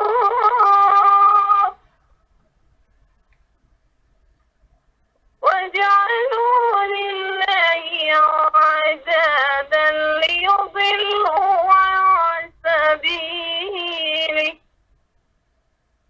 قل تمتعوا فإن مصيركم إلى النار صدق الله العظيم আমি বিতাড়িত শয়তানের কাছ থেকে পালা যাচ্ছি পরম করে আমার আল্লাহর নামে শুরু করিতেছি সূরা ইব্রাহিম 22 থেকে নিয়ে 30 নম্বর আয়াত। আর যখন সবকিছুর মীমাংসা হয়ে যাবে তখন শয়তান বলবে, সত্যি বলতে কি আল্লাহ তোমাদের সাথে যে ওয়াদা করেছিলেন তা সব সত্যি ছিল এবং আমি যেসব ওয়াদা করেছিলাম তার মধ্যে থেকে একটিও পুরা করিনি। তোমাদের উপর আমার তো কোনো জোর ছিল না, আমি তোমাদের আমার পথের দিকে আহ্বান জানানো ছাড়া আর কিছুই করিনি এবং তোমরা আমার আহ্বানে সাড়া দিয়েছিলে। এখন আমার নিন্দাবাদ করো না, নিজেরাই নিজেদের নিন্দাবাদ করো। এখানে না আমি তোমাদের অভিযোগের প্রতিকার করতে পারি আর না তোমরা আমার। ইতিপূর্বে তোমরা যে আমাকে আল্লাহর সার্বভৌম ক্ষমতা ও কৃতিত্বে শরীক করেছিলে তার সাথে আমার কোনো সম্পর্ক নেই। এ ধরনের জালেমদের জন্য তো যন্ত্রণাদায়ক শাস্তি অবধারিত। অপরদিকে যারা দুনিয়ায় ঈমান এনেছে এবং যারা সৎ কাজ করেছে তাদেরকে এমন বাগিচায় প্রবেশ করানো হবে যার পাদদেশে নদী প্রবাহিত হবে। সেখানে তারা তাদের রবের অনুমতিক্রমে চিরকাল বসবাস করবে। সেখানে তাদেরকে অবস্থানা জানানো হবে শান্তি ও নিরাপত্তার মোবারকবাদ সহকারে। তুমি কি দেখেছো না আল্লাহ কালেমাতে এবার উপমা দিয়েছেন কোন জিনিসের সাহায্যে? এর উপমা হচ্ছে এমন একটি ভালো জাতের গাছ যার শিকড় মাটির গভীরে প্রথিত এবং শাখা প্রশাখা আকাশে পৌঁছে গেছে। প্রতি মুহূর্তে তিনি নিজের রবের হুকুমে সে ফলদান করে। এ উপমা আল্লাহ এই জন্য দেন যাতে লোকেরা এর সাহায্যে শিক্ষা লাভ করতে পারে। অন্যদিকে অসৎ বাক্যের উপমা হচ্ছে একটি মন্দ গাছ যাকে ভূপৃষ্ঠ থেকে উপরে দূরে নিক্ষেপ করা হয়, যার কোনো স্থায়িত্ব নেই। ইমানদারদেরকে আল্লাহ একটি শাশ্বত বাণীর ভিত্তিতে দুনিয়া ও আখিরাত উভয় স্থানে প্রতিষ্ঠা দান করেন, আর জালেমদেরকে আল্লাহ পথভ্রষ্ট করেন। আল্লাহ যা চান তাই করেন। তুমি দেখেছো তাদেরকে যারা আল্লাহ নিয়ামত লাভ করলো এবং তাকে কৃতজ্ঞতায় পরিণত করলো আর নিজেদের সাথে নিজেদের সম্প্রদায়কেও ধ্বংসের আবদ্ধে ঠেলে দিল, অর্থাৎ জাহান্নাম, যার মধ্যে তাদেরকে ঝলসানো হবে এবং তার নিকৃষ্টতম আবাস। এবং আল্লাহ কিছু সমকক্ষ বানিয়ে নিল যাতে তারা তাদেরকে আল্লাহর পথ থেকে ভ্রষ্ট করে দেয়। এদেরকে বলো ঠিক আছে, মজা ভোগ করে নাও, শেষ পর্যন্ত তোমাদের তো ফিরে যেতে হবে দোজখের মধ্যে। আল্লাহ যা বলেছেন সত্য বলেছেন। এতক্ষণ আমি আপনাদেরকে সূরা ইব্রাহিমের 22 নম্বর আয়াত থেকে নিয়ে 30 নম্বর আয়াত পর্যন্ত তেলাওয়াত এবং তার তর্জমা করলাম। এখন আমাদের বোন সৌদি ডাক্তার মালিকা বেগম, উনি সংক্ষিপ্ত দর্শ পেশ করবেন। জাযাকাল্লাহু খাইরান। আলহামদুলিল্লাহ, আমরা তেলাওয়াত ও তর্জমা শোনার পর এবার আমি আপনাদের সামনে এই আয়াতগুলোর উপর দার্স পেশ করার চেষ্টা করব। আল্লাহ সুবহানাহু তাআলা আমাকে তৌফিক দান করেন। ওমা তৌফিকি ইল্লা বিল্লাহ, আলাইহি তাওয়াক্কালতু ওয়া ইলাইহি উনীব। প্রিয় বোনেরা আমার, আজকে আমরা যে তাফসিরটা শুনলাম, যে অনুবাদটা শুনলাম আয়াতগুলোর, এতে আমরা সবাই বুঝতে পারলাম এই আয়াতগুলোর মধ্যে মুমিনদের জন্য রয়েছে অনেক অনেক সুসংবাদ, যা শুনে হৃদয় শীতল হয়ে যায় এবং মনে হয় আল্লাহ তাআলা যেন আমাদেরকে সেই স্থানে নিয়ে পৌঁছায় দেন। আর বিপরীত পক্ষে কাফের, মুশরিক আর জালেমদের ব্যাপারে যে হুমকি আমরা শুনলাম, সেটা শুনে আমাদের কলিজাটা কেঁপে উঠে। আল্লাহ সুবহানাহু তাআলা আমাদেরকে সেই কঠিন আযাব থেকে রক্ষা করুন, আর যে জান্নাতের সুসংবাদ আল্লাহ জানিয়েছেন তা আমাদেরকে দান করুন। এই দোয়া নিয়ে শুরু করতে যাচ্ছি আজকের দার্স। সূরা ইব্রাহিমের 22 নম্বর আয়াতে আল্লাহ সুবহানাহু তাআলা ইরশাদ করেন, যখন সব কিছুর মীমাংসা হয়ে যাবে তখন শয়তান বলবে, আল্লাহ তোমাদেরকে প্রতিশ্রুতি দিয়েছিলেন সত্য প্রতিশ্রুতি, আমিও তোমাদেরকে প্রতিশ্রুতি দিয়েছিলাম, কিন্তু আমি তোমাদেরকে যে প্রতিশ্রুতি দিয়েছিলাম তা রক্ষা করি নাই। আমার তো তোমাদের উপর কোনো আধিপত্য ছিল না, আমি শুধু তোমাদেরকে আহ্বান করেছিলাম এবং তোমরা আমার আহ্বানে সাড়া দিয়েছিলে। সুতরাং তোমরা আমার প্রতি দোষারোপ করো না, তোমরা তোমাদের প্রতি দোষারোপ করো। আমি তোমাদের উদ্ধারে সাহায্য করতে সক্ষম নই এবং তোমরাও আমার উদ্ধারে সাহায্য করতে সক্ষম নও। তোমরা যে পূর্বে আমাকে আল্লাহর শরীক করেছিলে তার সাথে আমার কোনো সম্পর্ক নেই। জালিমদের জন্য তো বেদনাদায়ক শাস্তি আছে। বোনেরা আমার, যে শয়তানের প্ররোচনায় মানুষ নিজের নফসের প্ররোচনায় জীবনযাপন করে, আমরা এই আয়াতের তাফসির কানে শুনে বুঝতে পারলাম, এই আয়াতের অর্থ শুনে, যে শয়তান সেদিন যে বক্তব্য পেশ করবে, আল্লাহ তাআলা তাকে বক্তব্য দেওয়ার একটা সুযোগ দিবেন, যেহেতু সে দুনিয়ায় অবস্থানকালে মানুষকে বিভ্রান্ত করেছিল এবং মানুষ সেই বিভ্রান্তির মধ্যে পড়ে সারা জীবন সে কাটিয়েছে শয়তানের অনুসারী হিসাবে। তখন তাদের মনের ভিতরে একটা কাজ করবে যে তাদের চোখের সামনে যখন মুমিনরা জান্নাতে চলে যাবে, তখন তারা ভাববে যে শয়তান হয়তো তাদেরকে নিয়ে এই মুমিনদের মতো তাদেরকেও আজকের এই কঠিন সময় থেকে উদ্ধার করবে। কিন্তু দেখা গেল যে বিশ্বাস নিয়ে তারা জীবন অতিবাহিত করেছে, যে বিশ্বাস নিয়ে তারা এই দুনিয়ার জীবন থেকে চলে গেছে, কুরআন এবং হাদিস বাদ দিয়ে সত্যের অনুসারী না হয়ে তারা নিজের নফসের প্ররোচনায়, শয়তানের প্ররোচনায় পড়ে তারা নিজেদেরকে ধোঁকা দিয়েছে। সেদিন সেই মুসিবতের সময় যে শয়তানের বন্ধু তারা ছিল, সেই শয়তানই তাদেরকে এমনভাবে জবাব দিবে যে তাদের মুখ দিয়ে আর রা বের হবে না। যাকে তারা বিশ্বাস করেছিল, যাকে তারা এত সবচেয়ে প্রিয় বন্ধু মনে করেছিল, তখন সেই প্রিয় বন্ধুটা তাদেরকে কি কথাটা বলবে আপনারা দেখে নেন। যে সে আল্লাহ তাআলা শয়তানকে সুযোগ দিবেন, যেহেতু শয়তান চিরজীবন তাদেরকে ধোঁকা দিয়েছে, এবং সেটা সত্য না মিথ্যা তারা দুনিয়ায় অবস্থান করে বুঝে নাই। যারা ভালো মানুষ, নেককার মানুষ, তাদের আহ্বানে তারা সাড়া দেয় নাই, কোরআনের আহ্বানে তারা সাড়া দেয় নাই, নবীর আহ্বানে তারা সাড়া দেয় নাই। তাই সেদিন আল্লাহ তাআলা তাদেরকে এই সুযোগটা দিবেন যে শয়তান তাদের বন্ধু, এটা যে সে বিভ্রান্ত করেছিল, তারা যে ভুল পথে চলেছিল, সেটা শয়তানের মুখ দিয়েই সেদিন মহান আল্লাহ তাআলা প্রমাণিত করবেন। এবং শয়তান বলবে, আল্লাহ তোমাদের যে ওয়াদা দিয়েছিলেন সেটাই সত্যি, আর আমিও তোমাদের সাথে ওয়াদা করেছিলাম, কিন্তু আমি আমার ওয়াদা রক্ষা করি নাই। আর তোমাদের উপর আমার কোনো, সে নিজেকে দেখেন কিভাবে সে নিজেকে বাঁচায় নিবে,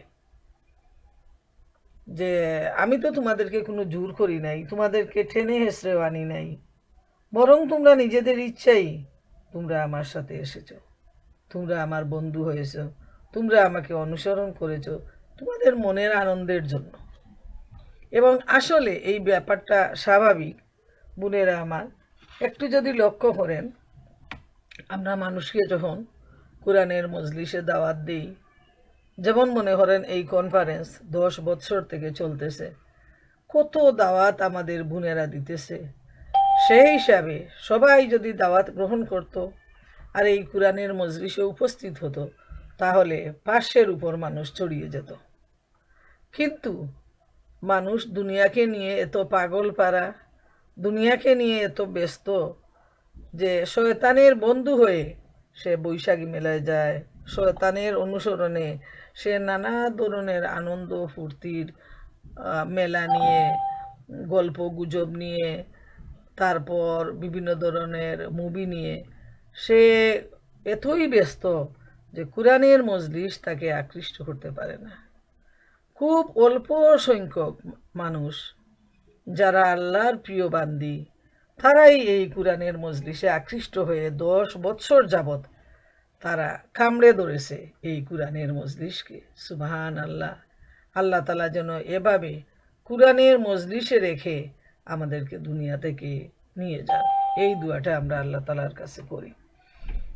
আর যারা কোরআনের মজলিসকে গুরুত্ব না দিয়ে দিনের কাজকে অবহেলা করে, শয়তানের প্ররোচনায় পড়ে, নফসের দুখায় পড়ে, শুধু দুনিয়ার আনন্দ ফুর্তি আর দুঃখার মধ্যে যারা জীবন অতিবাহিত করেছে, সেদিন দেখবে তাদের বন্ধু শয়তান তাদের ঘাড়ে দুষ্টা চাপায়ে দিবে আর বলবে যে আমি তো তোমাদেরকে জোর করে আনি নাই, তোমরা নিজেরাই এসেছো তোমাদের আনন্দের জন্য, তোমাদের মনোরঞ্জনের জন্য। আর শয়তান বলবে যে আমি যে দাওয়াত দিয়েছি এর মধ্যে তো কোনো দলিল প্রমাণ ছিল না আমার দাওয়াতে। আর নবী রসুলরা যে দাওয়াত দিয়েছেন, ইমানদাররা যে কোরআনের পথে দাওয়াত দিয়েছে, তাদের দাওয়াতের মধ্যে ছিল দলিল।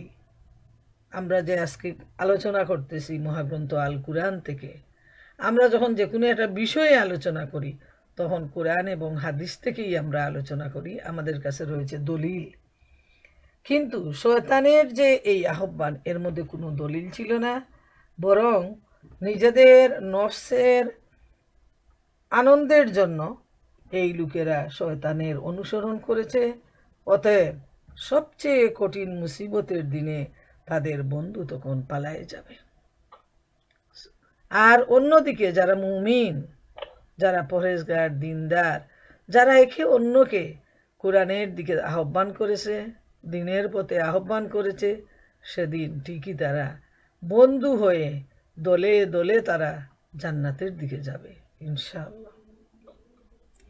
তো এই আয়াত সম্পর্কে সূরা আহকাফের 5 নম্বর আয়াতে আমরা দেখতে পাই আল্লাহ তাআলা ইরশাদ করেন, ওমান আদাল্লু মিম্মান ইয়াদউ মিন দুনিল্লাহি মান লা ইস্তাজিবু লাহু ইলা ইয়াউমিল কিয়ামাতি ওয়া হুম আন দুআইহিম গাফিলুন। ওই ব্যক্তি অপেক্ষা অধিক জালিম আর কে আছে যে আল্লাহ ছাড়া অন্যদেরকে আহ্বান করে, যারা কিয়ামতের দিন তাদের আহ্বানে সাড়া দিতে পারবে না বরং তারা তাদের আহ্বান হতে উদাসীন ও অমনোযোগী থাকবে। কিয়ামতের দিন তারা তাদের শত্রু হয়ে যাবে এবং তাদের ইবাদতকে অস্বীকার করবে। সুবহানাল্লাহ। এই আয়াতের ব্যাখ্যা প্রসঙ্গে সূরা আহকাফে 5 নম্বর আয়াত যদি আমরা দেখি, তাহলে আমরা দেখতে পাই যে আল্লাহ তাআলা ছাড়া যারা অন্যদেরকে আহ্বান করে, কিয়ামতের দিন তাদের অবস্থা যে কি হবে, সে কঠিন অবস্থা হবে। যারা দিনদার মানুষের আহ্বানে অমনোযোগী ছিল, উদাসীন ছিল, তারা হচ্ছে জালিম আল্লাহর ভাষায়। আর সূরা মারিয়ামের 82 নম্বর আয়াতে এ প্রসঙ্গে আল্লাহ তাআলা ইরশাদ করেন, কাল্লা সায়াকফুরুনা বিইবাদাতিহিম ওয়া ইয়াকুনুনা আলাইহিম দিদ্দা, নিশ্চয় তারা তাদের ইবাদতকে অস্বীকার করবে এবং তাদের শত্রু হয়ে যাবে। তারা অত্যাচারী লোক, কেননা তারা সত্য থেকে মুখ ফিরিয়ে নিয়েছে, বাতিলের অনুসারী হয়েছে। এইরূপ অত্যাচারীদের জন্য বেদনাদায়ক শাস্তি রয়েছে। আমরা এই আয়াতখানিতেও আমরা দেখি যে আল্লাহ তাআলা বলছেন যে যারা বাতিলের অনুসারী তাদের জন্য কঠিন শাস্তি রয়েছে। আর চিন্তা করে দেখেন বোনেরা, যারা কাফির মুশরিক তাদের তো অবস্থা এমন কঠিন হবে, এটা স্বাভাবিক। কিন্তু মুসলিম নামদারি এমন জালিম রয়েছে যে আপনারা দেখছেন কিনা, বাংলাদেশের যে নাস্তিকের মধ্যে একজন হুমায়ুন আহমদের ভাই জাফর ইকবাল, তাকে একটা ছাত্র সেদিন বলছিল যে স্যার নামাজের ওয়াক্ত হয়েছে, হ্যাঁ নামাজ পড়তে যাবেন নাকি। সে তো জানে এই লোকটা নাস্তিক, হয়তো সাহস করে সেই ছেলেটা বলেছিল। তখন জাফর ইকবাল বলছেন যে তুমি একটু দাঁড়াও, আমি আসছি, বলে গোপনে গিয়ে থানায় কল দিয়ে, উনার কলের তো কত মূল্য, যেহেতু বাংলাদেশের সবাই এরকম বেশিরভাগ, সাথে সাথে পুলিশ আসছে এবং তিনি এই ছেলেটাকে নামাজের কথা বলার অপরাধে জঙ্গি বলে তাকে সাথে সাথে অ্যারেস্ট করে থানায় দাখিল করেছে। নাউজুবিল্লাহ, এরা জালিম। এরা কত দূর জালিম যে তার গায়ে কতটুকু লাগছে নামাজের কথা বলার জন্য সে একটা ছেলেকে সে জেল হাজতে পাঠিয়ে দিয়েছে, থানায় পাঠিয়ে দিয়েছে।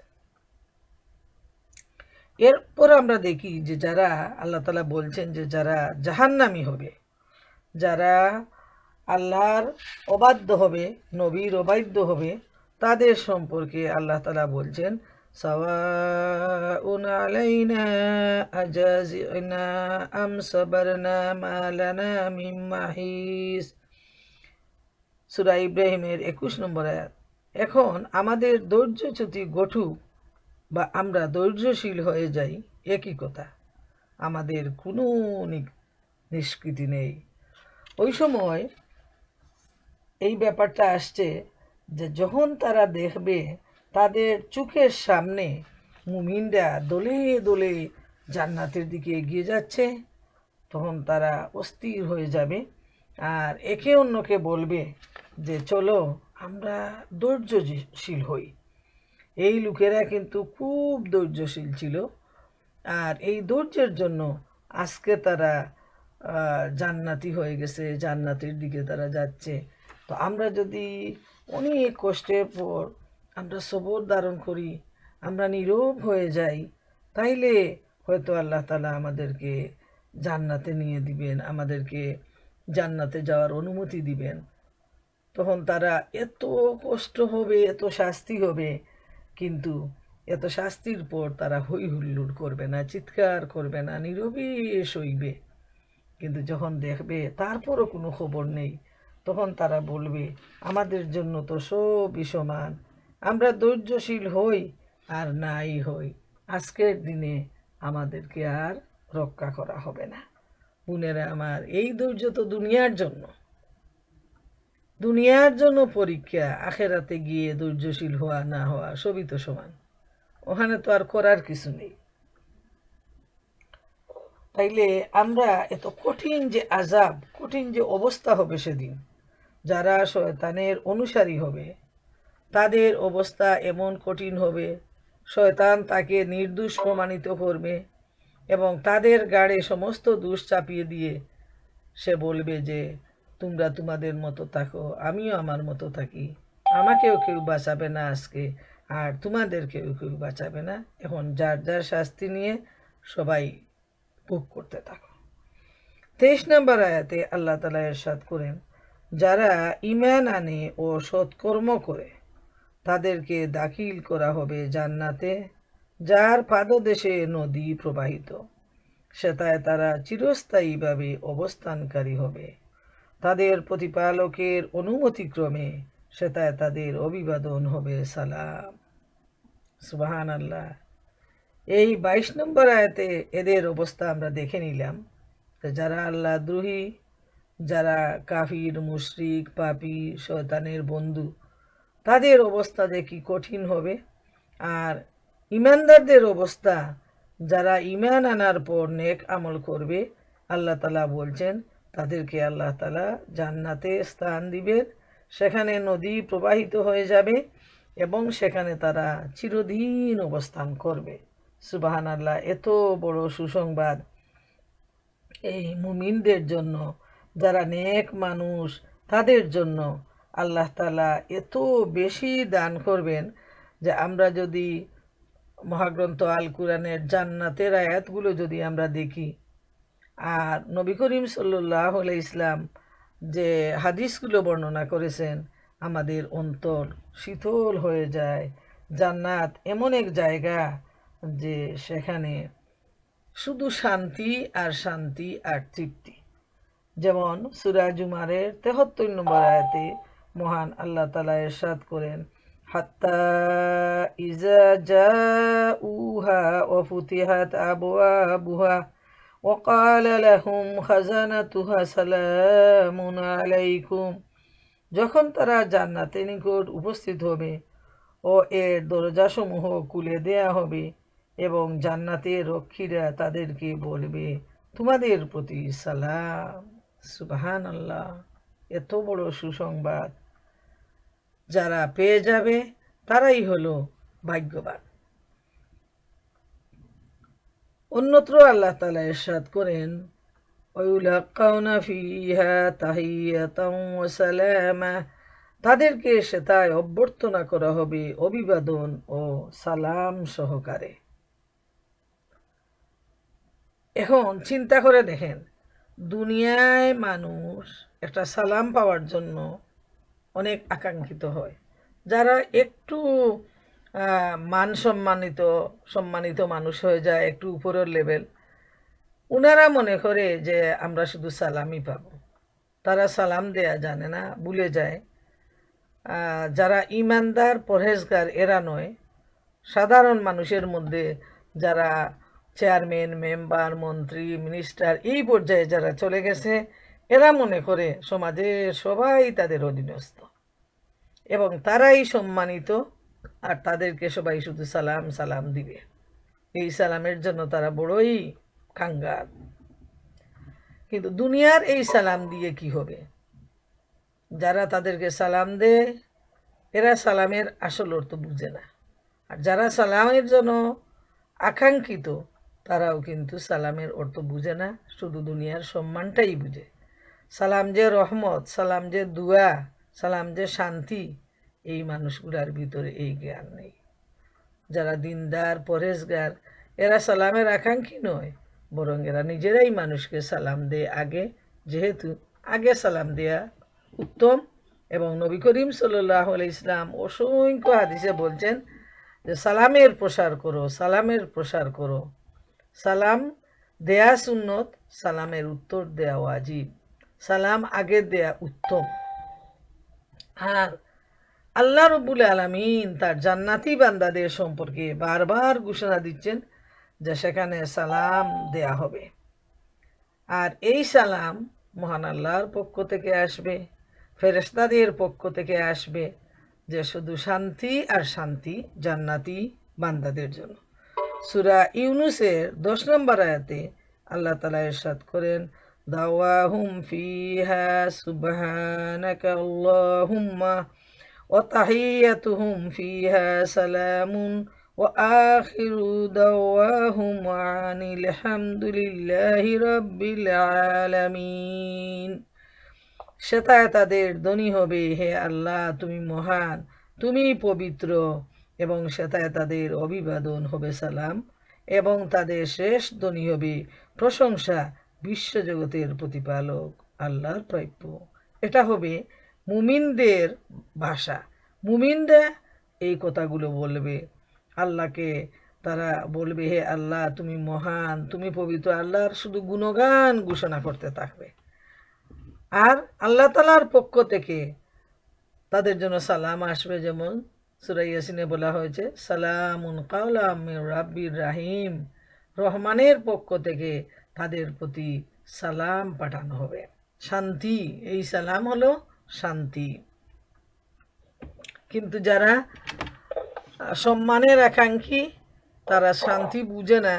তারা মনে করে যে মানুষ তাদেরকে শুধু তোয়াজ করবে, সম্মান দিবে, এবং জোরপূর্বক তারা এই সম্মান আদায় করার জন্য চেষ্টা করে। ২৪ নম্বর আয়াতে আল্লাহ রাব্বুল আলামিন ইরশাদ করেন, তুমি কি লক্ষ্য করো না আল্লাহ কিভাবে উপমা দিয়ে থাকেন? সৎ বাক্যের তুলনা উৎকৃষ্ট বৃক্ষ, যার মূল সুদৃঢ় এবং যার শাখা প্রশাখা ঊর্ধ্বে বিস্তৃত। আল্লাহ তাআলা নবী করিম সাল্লাল্লাহু আলাইহি ওয়াসাল্লামকে উদ্দেশ্য করে বলছেন যে তুমি কি জানো না যে এই লা ইলাহা ইল্লাল্লাহ এর উদাহরণটা কি? এই কলিমার উদাহরণটা হলো, উপমাটা হলো কলিমার যে একটা গাছ, যে গাছের গুড়া অনেক ভিতরে থাকে, অনেক গভীরে যায়, আর যার শাখা প্রশাখা থাকে অনেক বড় শক্তিশালী। যা সাধারণ একটা, এই উদাহরণ দেওয়ার উদ্দেশ্য হলো যে এই গাছটা এমন একটা মুমিন গাছ। মুমিনের ইমান যেভাবে সুদৃঢ়, মুমিন সহজে ভেঙে পড়ে না, মুমিনের বিপদ মুসিবতে সে আল্লাহ তাআলার উপর ভরসা করে, ঠিক সেভাবে আল্লাহ তাআলা এই লা ইলাহা ইল্লাল্লাহর উপমা দিচ্ছেন এই গাছের সাথে, যে গাছটাকে বলা হয় খেজুর গাছ। খেজুর গাছ সারা বছর ফল দান করে। খেজুর গাছ সামান্য বাতাসে বা অনেক ঝড় বৃষ্টি, অনেক বাতাস হইলেও সহজে খেজুর গাছ নড়ে না, পড়ে না। অন্যান্য যে হালকা পাতলা গাছ যেগুলো আছে, ওইগুলা কিন্তু সাধারণ বাতাসেও পড়ে যায়। এ সম্পর্কে হযরত ইবনে আব্বাস রাদিয়াল্লাহু তাআলা আনহু বলেন, লা ইলাহা ইল্লাল্লাহ এর সাক্ষ্য দেয়াই হচ্ছে কলিমা তয়্যিবা দ্বারা, আর উত্তম ও পবিত্র বৃক্ষ দ্বারা মুমিনকে বোঝানো হয়েছে, যার মূল দৃঢ়, যার অন্তরে লা ইলাহা ইল্লাল্লাহ রয়েছে, এর শাখা রয়েছে ঊর্ধ্বে, অর্থাৎ মুমিনের একত্ববাদের কারণে তার আমল আকাশে উঠিয়ে নেওয়া হয়। সুবহানাল্লাহ, সুবহানাল্লাহ। মুমিন খেজুর বৃক্ষের ন্যায় প্রত্যেক দিন সকালে ও সন্ধ্যায় তার আমলগুলি আকাশে উঠে যায়। সুবহানাল্লাহ, সুবহানাল্লাহ। গুণেরা আমার, চিন্তা করে দেখেন এই কলিমার যে উপমাটা আল্লাহ তাআলা দিয়েছেন, যে খেজুর গাছের সাথে যে অনেক গাছ নিচের দিকে ঝুলে থাকে, কিন্তু খেজুর গাছ সব সময় উপরে শক্তভাবে দাঁড়ায় থাকে। আর যারা মুমিন বান্দা, তাদের আমল প্রতিদিন আকাশে আল্লাহ তাআলা উঠিয়ে নিয়ে যান। তাই মুমিনকে এই খেজুর গাছের সাথে তুলনা করা হয়েছে। হযরত ইবনে উমর রাদিয়াল্লাহু তাআলা আনহু হতে বর্ণিত, তিনি বলেন, আমরা রাসূলুল্লাহ সাল্লাল্লাহু আলাইহি ইসলামের কাছে একদা বসেছিলাম। তিনি আমাদেরকে বলেন, এটা কোন গাছ যা মুসলমানের মতো, যার পাতা ঝরে পড়ে না, গ্রীষ্মকালেও না, শীতকালেও না, যা সব মৌসুমে ফল ধারণ করে থাকে।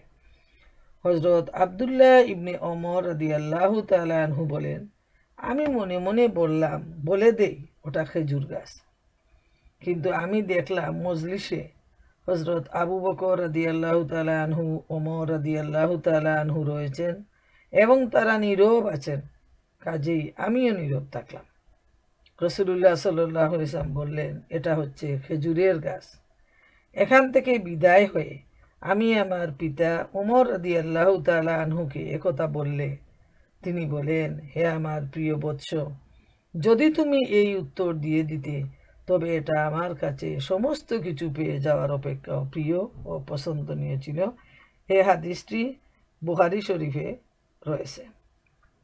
তো প্রিয় বোনেরা আমার, এই হাদিস থেকে এটাই পরিষ্কার যে যারা মুমিন বান্দা এদের কাছে রয়েছে শান্তি, এরা খুব সহজে ভেঙে পড়ে না, এদের দ্বারা সমাজের মানুষ কল্যাণ লাভ করে থাকে। যেভাবে খেজুর গাছ শীতেও তার পাতা ঝরে না, গরমেও তার পাতা ঝরে না এবং সারা বছর ফল দান করে। এবং খেজুরের মধ্যে অনেকগুলা, যেমন আজওয়া খেজুর, যে সম্পর্কে নবী করিম সাল্লাল্লাহু আলাইহি ওয়াসাল্লাম বলেছেন যে এটা হলো রোগ মুক্তির একটা ঔষধ, আজওয়া। তো দেখেন এই খেজুরটা এত মর্যাদা, কত ধরনের ফল রয়েছে, কিন্তু খেজুর গাছের সাথে তুলনা করার উদ্দেশ্য হলো যে এর মাধ্যমে পৃথিবীর মানুষ উপকৃত হয়। সুবহানাল্লাহ। যেভাবে মুমিন বান্দার আশেপাশে যারা থাকে সবাই উপকৃত হয়, মুমিনের দ্বারা কেউ ক্ষতিগ্রস্ত হয় না। সুবহানাল্লাহ। 25 নম্বর আয়াতে আল্লাহ ইরশাদ করেন, যা প্রত্যেক মৌসুমে ফল দান করে তার প্রতিপালকের অনুমতিক্রমে, এবং আল্লাহ মানুষের জন্য উপমা দিয়ে থাকেন যাতে তারা শিক্ষা গ্রহণ করে। এর মানে হলো এই খেজুর গাছটাকে আল্লাহ রব্বুল আলামিন তুলনা করতেছেন যে এটা হলো মুমিনের সাথে এর মিল রয়েছে। সুবহানাল্লাহ। 26 নম্বর আয়াতে আল্লাহ তাআলা ইরশাদ করেন, কুবাক্যের তুলনা এক মন্দ বৃক্ষ, যার মূল ভূপৃষ্ঠ হতে বিচ্ছিন্ন, যার কোনো স্থায়িত্ব নেই। কুবাক্য মানে যারা কলেমার বিপরীত, যারা তাগুদকে স্বীকার করে, আল্লাহ তাআলাকে বাদ দিয়ে যারা বহু খোদায় বিশ্বাসী, যারা শিরক করে, যারা কাফির, এদেরকে বলা হয়েছে যে এরা কুবাক্য সাথে এদেরকে তুলনা দেয়া হয়েছে যে এটা এমন একটা মন্দ গাছ যা মূল ভূপৃষ্ঠ হতে বিচ্ছিন্ন আর যেটা হলো খুব অস্থায়ী। এর মানে দেখবেন যে ঘাস, লতা পাতা, এমন কিছু গাছ রয়েছে যেগুলো মানুষ অনবরত পায়ের নিচে চলাফেরা করে তার উপর দিয়ে, এবং যখন মানুষ হেঁটে যায় তখন ওইটা একেবারে পায়ের আঘাতে নত হয়ে যায়। আবার লতা পাতা যেগুলো আছে সামান্য বাতাসে ওগুলা উপড়ে যায়, খুব তাড়াতাড়ি এগুলা নষ্ট হয়ে যায়। যেমন এদের সাথে কাফিরের সাথে তুলনা দেওয়া হয়েছে এজন্য যে এদের কোনো মূল নেই, এদের কোনো অস্তিত্বই নেই, এরা শূন্যের উপর দাঁড়ায় আছে। এদের উপর যে কত কঠিন শাস্তি নেমে আসবে এই মানুষগুলোর উপর, যারা কাফির, মুশরিক, জালেম, এদেরকে সেই ঘাস লতা পাতার সাথে তুলনা দেওয়া হয়েছে যে যা মানুষ সব সময় এটা মানে খুব অবহেলা করে, মানুষ এর উপর দিয়ে চলাফেরা করে। তো কাফেররা হলো ঠিক সেই রকম আল্লাহর কাছে যাদের বিন্দু পরিমাণ কোনো মূল্য নেই। 27 নম্বর আয়াতে আল্লাহ তাআলা ইরশাদ করেন, যারা শাশ্বত বাণীতে বিশ্বাসী তাদেরকে ইহজীবনে ও পরজীবনে আল্লাহ সুপ্রতিষ্ঠিত রাখবেন, এবং যারা জালিম আল্লাহ তাদেরকে বিভ্রান্তিতে রাখবেন, আল্লাহ যা ইচ্ছা তাই করেন। এখন দুই গ্রুপের সাথে আল্লাহ তাআলা এই আয়াতে তুলনা দিচ্ছেন যে যারা কলেমায় বিশ্বাসী, সত্যবাক্যে বিশ্বাসী, তাদেরকে আল্লাহ তাআলা দুনিয়ার জীবন এবং পরকালীন জীবনেও সুপ্রতিষ্ঠিত রাখবেন। আর যারা জালিম, যারা বিভ্রান্তিতে রয়েছে, তাদের অবস্থা সেদিন হবে খুবই খারাপ, খুবই বিভ্রান্তকর অবস্থা সেদিন তাদের জন্য অপেক্ষায় আছে। এই দুই ধরনের লোকের তুলনা দিয়েছেন আল্লাহ তাআলা এই আয়াতে। এখন আমরা কিছু এ সম্পর্কে হাদিস থেকে যদি আমরা ব্যাখ্যা নেই, তাহলে আমাদের কাছে বিষয়টা আরো পরিষ্কার হবে।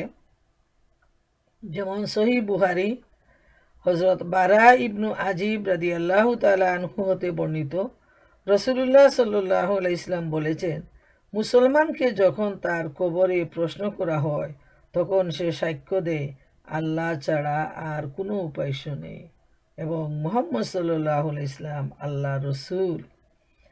আর মুসনাদে আহমদে হযরত বারা ইবনু আজিব রাদিয়াল্লাহু তাআলা আনহু হতে বর্ণিত, তিনি বলেন, একজন আনসারীর জানাজায় আমি রাসূলুল্লাহ সাল্লাল্লাহু আলাইহি ওয়াসাল্লামের সাথে বের হই এবং গুরস্থানে পৌঁছি।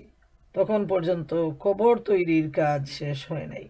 নবীজি বসে পড়লেন, আমরাও তার পাশে এমনভাবে বসে পড়লাম যেন আমাদের মাথার উপর ফাঁকি রয়েছে, অর্থাৎ সবাই নীরব। নবী করিম সাল্লাল্লাহু আলাইহি ওয়াসাল্লামের হাতে যে খড়িটি ছিল তা দিয়ে তিনি মাটিতে রেখা টানছিলেন। অতঃপর তিনি মাথা উঠিয়ে 2-3 বার বললেন, কবরের শাস্তি হতে তোমরা আশ্রয় প্রার্থনা করো। বান্দা যখন দুনিয়ার শেষ এবং আখিরাতের প্রথম মঞ্জিলে অবস্থান করে তখন তার কাছে আকাশ হতে উজ্জ্বল চেহারা বিশিষ্ট ফেরেশতাগণ আগমন করেন। তাদের চেহারাগুলো যেন সূর্যের মতো ঝলঝলে। তাদের সাথে তাকে জান্নাতি কাফন, জান্নাতি সুগন্ধি, তার পাশে তারা এতদূর নিয়ে বসে যান যতদূর তার দৃষ্টি যায়। মালাকুল মউত এসে তার শিয়রে বসে পড়েন এবং বলেন, হে পবিত্র আত্মা, আল্লাহর ক্ষমা ও সন্তুষ্টির দিকে চলো। তখন রূহ এমন সহজে বেরিয়ে আসে যেমন কোনো মশক থেকে পানি ফুটা ফুটা হয়ে এসে থাকে। চোখের পলক ফেলার সময় পর্যন্ত ওই রূহকে ফেরেশতাগণ তার হাতে থাকতে দেন না, বরং তার হাত থেকে নিয়ে নেন এবং জান্নাতি কাফন ও জান্নাতি সুগন্ধির মধ্যে রেখে দেন। ওই রূহ থেকেও মিশক আম্বরের চাইতে বেশি সুগন্ধ বের হয়, যার চাইতে উত্তম সুগন্ধি দুনিয়ায় আর কখনো কেউ সুখে নাই। তারা ওই রূহকে নিয়ে আকাশের দিকে উঠে যান। ফেরেশতাদের যে দলের পাশ দিয়ে তারা গমন করেন তারা তাদেরকে জিজ্ঞেস করেন, এই পবিত্র রূহ কোন ব্যক্তির? তারা তখন উত্তর দেন, যে নামে এই লোকটি ছিল তার নাম বলেন, তার বাবার নামও বলেন। দুনিয়ার আকাশে পৌঁছে তারা আকাশের দরজা খুলে দিতে বলেন। তখন আকাশের দরজা খুলে দেয়া হয়। সেখান হতে ফেরেশতাগণ ওই রূহকে নিয়ে দ্বিতীয় আকাশে, তৃতীয় আকাশে, এভাবে সপ্তম আকাশ পর্যন্ত পৌঁছে যান। আল্লাহ বলেন, আমার বান্দার কিতাব ইল্লিনে লিখে নাও এবং তাকে জমিনে ফিরিয়ে নিয়ে যাও। আমি তাকে এটা থেকে সৃষ্টি করেছি, এটা থেকে দ্বিতীয়বার আমি তাকে বের করব। সুবহানাল্লাহ, সুবহানাল্লাহ। অনেক দীর্ঘ হাদিস, এ সম্পর্কে অসংখ্য হাদিস রয়েছে। যেহেতু আমাদের হাতে এত সময় নেই, তাই আমি আর বিস্তারিত আর বলতে যাচ্ছি না। আমরা এখন, যেহেতু এখানে কাফির আর মুমিনের ব্যাপারটা আসছে এই আয়াতে, এখন আমি কাফিরের ব্যাপারটা একটু আলোচনায় নিয়ে আসি। কাফির বান্দা যখন দুনিয়ার শেষ সময় ও আখিরাতের প্রথম সময়ে অবস্থান করে তখন তার কাছে কালো ও কুৎসিত চেহারা বিশিষ্ট আসমানি ফেরেশতাগণ আগমন করেন। তাদের সাথে তাকে জাহান্নামী চর যতদূর দেখা যায় ততদূর পর্যন্ত তারা বসে পড়েন। মালাকুল মউত এসে শিয়রে বসে পড়েন আর বলেন, হে কলুষিত আত্মা, আল্লাহর গজব আর ক্রোধের দিকে চলো। তার রূহ দেহের মধ্যে লুকিয়ে থাকে, অতি কষ্টে বের করে আনা হয়। তৎক্ষণাৎ চোখের পলকে ফেরেশতাগণ রূহকে তার হাত থেকে নিয়ে নেন, জাহান্নামী সালায় জড়িয়ে দেন। এ থেকে এমন দুর্গন্ধ বের হয় যে পৃথিবীতে এত দুর্গন্ধ জিনিস কেউ কখনো শুকে নাই। তারপর এটাকে আকাশে নিয়ে যান। ফেরেশতাদের যে দলের পাশ দিয়ে তারা গমন করেন তারা জিজ্ঞেস করেন, এই কলুষিত আত্মা কোন ব্যক্তির? তার যে নাম ছিল, তার বাবার নাম ছিল, সেটা বলা হয়। দুনিয়ার আকাশ পর্যন্ত দরজা খুলে দিতে বলেন। কিন্তু দরজা খোলা হয় না, যেহেতু এরা তো কাফের, মুশরিক, জালিম। এদের স্থান উপরে নেই, এদের স্থান হলো জমিনের সর্বনিম্নে। আল্লাহ রসুল সাল্লাল্লাহু আলাইহি ইসলাম তখন যে আয়াতটি তেলাওয়াত করেন সেটা হলো লা তুফাত্তাউ লাহুম আবওয়াবুস সামাই ওয়ালা ইয়াদখুলুনাল জান্নাতা হাত্তা ইয়ালিজাল জামালু ফি সাম্মিল খিয়াত। তাদের জন্য আকাশের দরজা খোলা হয় না, তারা জান্নাতেও প্রবেশ করতে পারবে না যতক্ষণ না সূচের ছিদ্রপথে উষ্ট্র প্রবেশ করে। চিন্তা করে দেখেন, আল্লাহ তাআলা তখন বলেন তার কিতাব সিজ্জিনে লিখে নাও, যা জমিনের সর্বনিম্ন স্তরে রয়েছে। তার রূপকে তখন তোতায় নিক্ষেপ করা হয়। বোনেরা আমার, এই হলো কাফের আর জালিমদের অবস্থা, এবং আরো কঠিন অবস্থায় তারা পতিত হয়। সেটা এখন আমাদের আর বলার সময় নেই।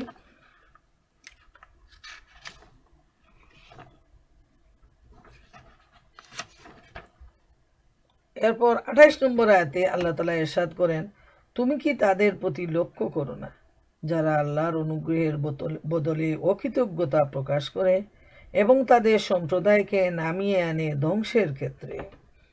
এখন আল্লাহ সুবহানাহু ওয়া তাআলা নবী করিম সাল্লাল্লাহু আলাইহি ইসলামকে উদ্দেশ্য করে বলছেন যে একদল লোক এই পৃথিবীতে রয়েছে যারা নিজেরা অন্যায়ের মধ্যে থাকে, ধ্বংসের মধ্যে থাকে, এই কাফেররা, এবং তারা অন্যদেরকেও তারা ধ্বংসের পথের দিকে তারা ডেকে নিয়ে আসে।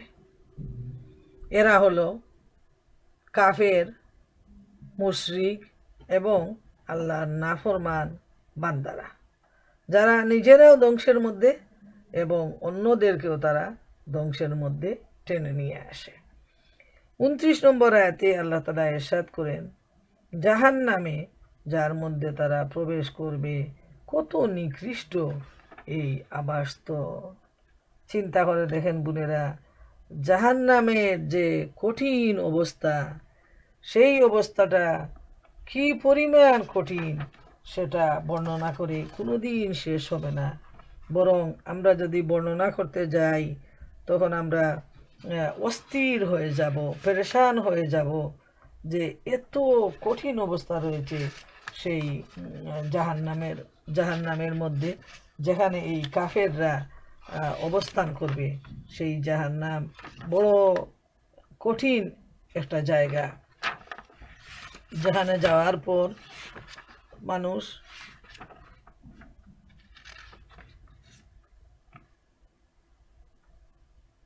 কি ধরনের অবস্থার সম্মুখীন হবে আমরা বিভিন্ন হাদিস থেকে এটা আমরা জেনে নেই যে তাদের অবস্থাটা এমন কঠিন যে সেখানে যখন জাহান্নামীকে রাখা হয় কবরের মধ্যে, তখন অন্ধ, কালা, যে কানে শুনে না, যে চোখে দেখে না, এমন অবস্থার ফেরেশতা আল্লাহ সুবহানাহু ওয়া তাআলা সেখানে প্রেরণ করেন, এবং তারা এসে ওই জাহান্নামীকে এমনভাবে তারা পিটাতে শুরু করেন যে তারা এদের এত চিৎকার, এত যে কঠিন অবস্থা, তারা শুনেন না।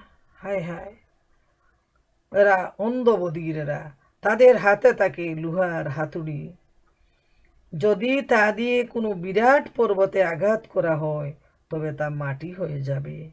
ওই হাতুড়ি দ্বারা ওই ফেরেশতা তাদেরকে প্রহার করেন, তখন সে মাটি হয়ে যায়। আল্লাহ রব্বুল আলামিন এই মানুষদেরকে আবার আগের অবস্থায় ফিরিয়ে আনেন, ফেরেশতা আবার তাদেরকে হাতুড়ি দিয়ে মারেন, তখন সে এমন জোরে চিৎকার করে, তার চিৎকার ধ্বনি মানব ও দানব ছাড়া সবাই শুনতে পায়। হায় রে, এটা মুসনাদে আহমদের এই হাদিসটা রয়েছে। তাইলে আমরা দেখতে পাই যে কত কঠিন অবস্থা, যে এদেরকে যে কি পরিমাণ অবস্থায়, প্রথমে তাদের যে রুহানিটা সেটা কত কঠিন অবস্থায় বের করা হবে, তারপর যখন মুনকার নাকির আসবেন, প্রশ্নের জবাব দিবেন, তারা জবাব দিতে পারবে না। এরপর আল্লাহ রব্বুল আলামিন হাতুড়ি দিয়ে এই যে কালো অন্ধ কালা এই ফেরেশতাদেরকে পাঠাবেন, যাতে তারা এমনভাবে তাদেরকে আঘাত করে যে তাদের চিৎকারে যদি কেউ খান থাকে সে অস্থির হয়ে যাবে, চুপ থাকলে দেখলে সে পেরেশান হয়ে যাবে। এজন্য এই ফেরেশতাদেরকে তখন কি করা হবে, তাদেরকে অন্ধ আর কালা করে তাদেরকে সেখানে পাঠানো হবে। হায় হায়, কি অবস্থা সেদিন হবে। 30 নম্বর আয়াতে আল্লাহ তাআলা ইরশাদ করেন, আর তারা আল্লাহর সমকক্ষ উদ্ভাবন করে তার পথ হতে বিভ্রান্ত করার জন্য তুমি বলো বুক করে নাও, পরিণামে আগুনই হবে তোমাদের প্রত্যাবর্তন স্থল। হায় হায়, আল্লাহ রব্বুল আলামিন নবী করিম সাল্লাল্লাহু আলাইহি ইসলামকে বলছেন যে এদেরকে বলে দাও, দুনিয়ার এই কিছুদিনের জীবন তোমরা বুক করে নাও, কিন্তু তোমাদের জন্য যে কঠিন অবস্থা বিরাজমান, যখন তোমরা সেই অবস্থার সম্মুখীন হবে তখন তোমরা বুঝতে পারবে। তখন বুঝে তোমাদের আর কোনো লাভ হবে না। প্রিয় বোনেরা আমার, বুঝার জায়গা হলো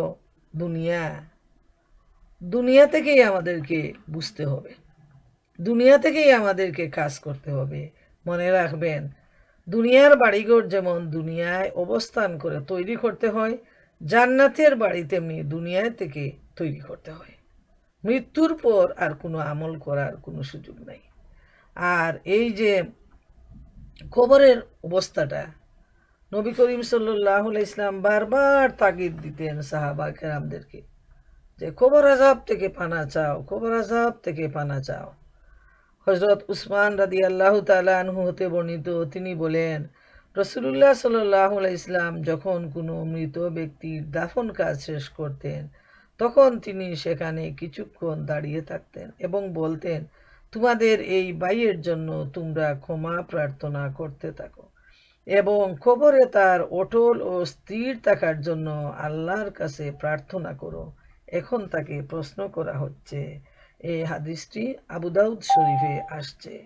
বোনেরা আমার, চিন্তা করে দেখেন, সাহাবায়ে কেরাম যারা নবী করিম সাল্লাল্লাহু আলাইহি ইসলামের প্রিয় সাথী, তাদের ব্যাপারে যদি আল্লাহ রসুল সাল্লাল্লাহু আলাইহি ইসলাম এইভাবে তাগিদ দেন যে তোমার সাথীকে ফেলে আসো না, যতক্ষণ কবর সোয়াল জবাব হবে ততক্ষণ সেখানে দাঁড়িয়ে দোয়া করতো যাতে তার মনে শক্তি যোগায় এবং সে প্রশ্নের উত্তর সহজভাবে দিতে পারে। আর আমরা যারা গুনার সাগরে ডুবে আছি তাদের যে কি অবস্থা হবে আল্লাহ তাআলা ভালো জানেন। এজন্য আমাদেরকে কুরআন আর হাদিসের মধ্যে ডুবে থাকতে হবে। এইটা কিন্তু মনে রাখতে হবে যে কুরআন হাদিস যদি আমরা বুঝি, আমাদের অন্তরে ভয় আসবে, আশা আসবে, এবং এই ভয় আর আশা আমাদেরকে আল্লাহর পথে এগিয়ে নিয়ে যাওয়ার সহায়ক হবে। এই পর্যন্ত আমি শেষ করার আগে আশার একটা হাদিস আপনাদেরকে শুনায়ে শেষ করে যাচ্ছি যে যারা আল্লাহর প্রিয় বান্দা, মুমিন বান্দা, তাদেরকে যখন কবরে রাখা হয় তখন ডান দিকে নামাজ দাঁড়িয়ে যায়, বাম দিকে দাঁড়ায় রোজা, কুরআন করিম দাঁড়ায় মাথার কাছে, নামাজের উদ্দেশ্যে তার পথ চলা তার পায়ের দিকে দাঁড়ায়, আর তার ধৈর্য দাঁড়ায় এক পাশে। আল্লাহ তাআলার প্রেরিত শাস্তি তার দিকে ধাবিত হলে ডান দিক থেকে নামাজ বাধা দেয়, বলে আল্লাহর কসম এ ব্যক্তি সারা জীবন নামাজে কাটিয়েছে। এরপর শাস্তি যখন বাম দিকে আসে রোজা বাধা দেয়, যখন শিয়রের দিকে আসে তখন কুরআন আর জিকির বাধা দেয়, বাম দিক থেকে আসতে থাকলে তখন নামাজের জন্য সে যে হেঁটে যাচ্ছিল এটা বাধা দেয়। এইভাবে দেখা যায় যে প্রত্যেকটা নেক আমল তার দিকে আসতে থাকে, তার প্রতিটা যে মন্দ কাজের জন্য যে শাস্তিটা, ওই শাস্তি কোনো উপায়েই তার সামনে আসতে দেয় না এই নেক বান্দার ভালো ভালো কাজগুলো। সুবাহান আল্লাহ। তাইলে আমরা বুঝতে পারলাম যে যত বেশি আমরা ভালো কাজ করব, আল্লাহর রাস্তায় আমরা সময় ব্যয় করব, আমরা নামাজ, রোজা, তেলাওয়াত, তসবিহ, ইবাদত, বন্দেগি, দান, সাদাকা, ধৈর্য, পর্দা সবগুলো যখন আমরা করে যাব, ইনশাআল্লাহ আল্লাহ সুবহানাহু তাআলা আমাদেরকে এই কঠিন সময়ে আমাদেরকে রক্ষা করবেন। আর এই হাদিসটা নিয়ে আসছেন তাফসির ইবনে কাসিরে। তো প্রিয় বোনেরা আমার, এই যে আজকের আলোচনা বারবার মনের ভিতরে যেন পেরেশান হয়ে যাচ্ছে যে কি হবে সেই কঠিন মুসিবতের দিনে। আর যখন মুমিনদের এই ব্যাপারটা যখন চিন্তা করি যে এত আল্লাহ রব্বুল আলামিন এত আরাম আয়েশ, এত মোহব্বত আর ভালোবাসা রেখেছেন তার নেক বান্দাদের জন্য। নেক বান্দাদের রুহানি যখন বের হবে, ফেরেশতারা টানাটানি করতে থাকবে, কে নিয়ে যাবে, কে আগে নিয়ে যাবে। সুবহান আল্লাহ। আসুন প্রিয় বোনেরা, আমরা আমাদের সময়কে, যার যেটুকু সময় রয়েছে হাতে, আসুন আমরা সেই সময়কে সঠিকভাবে কোরআন হাদিসের আলোকে কাজে লাগাই। আল্লাহ সুবহানাহু তাআলা আমাদের সবাইকে সেই তৌফিক দান করুন। এই দোয়া নিয়ে আজকের দার্স আমি এখানেই শেষ করছি।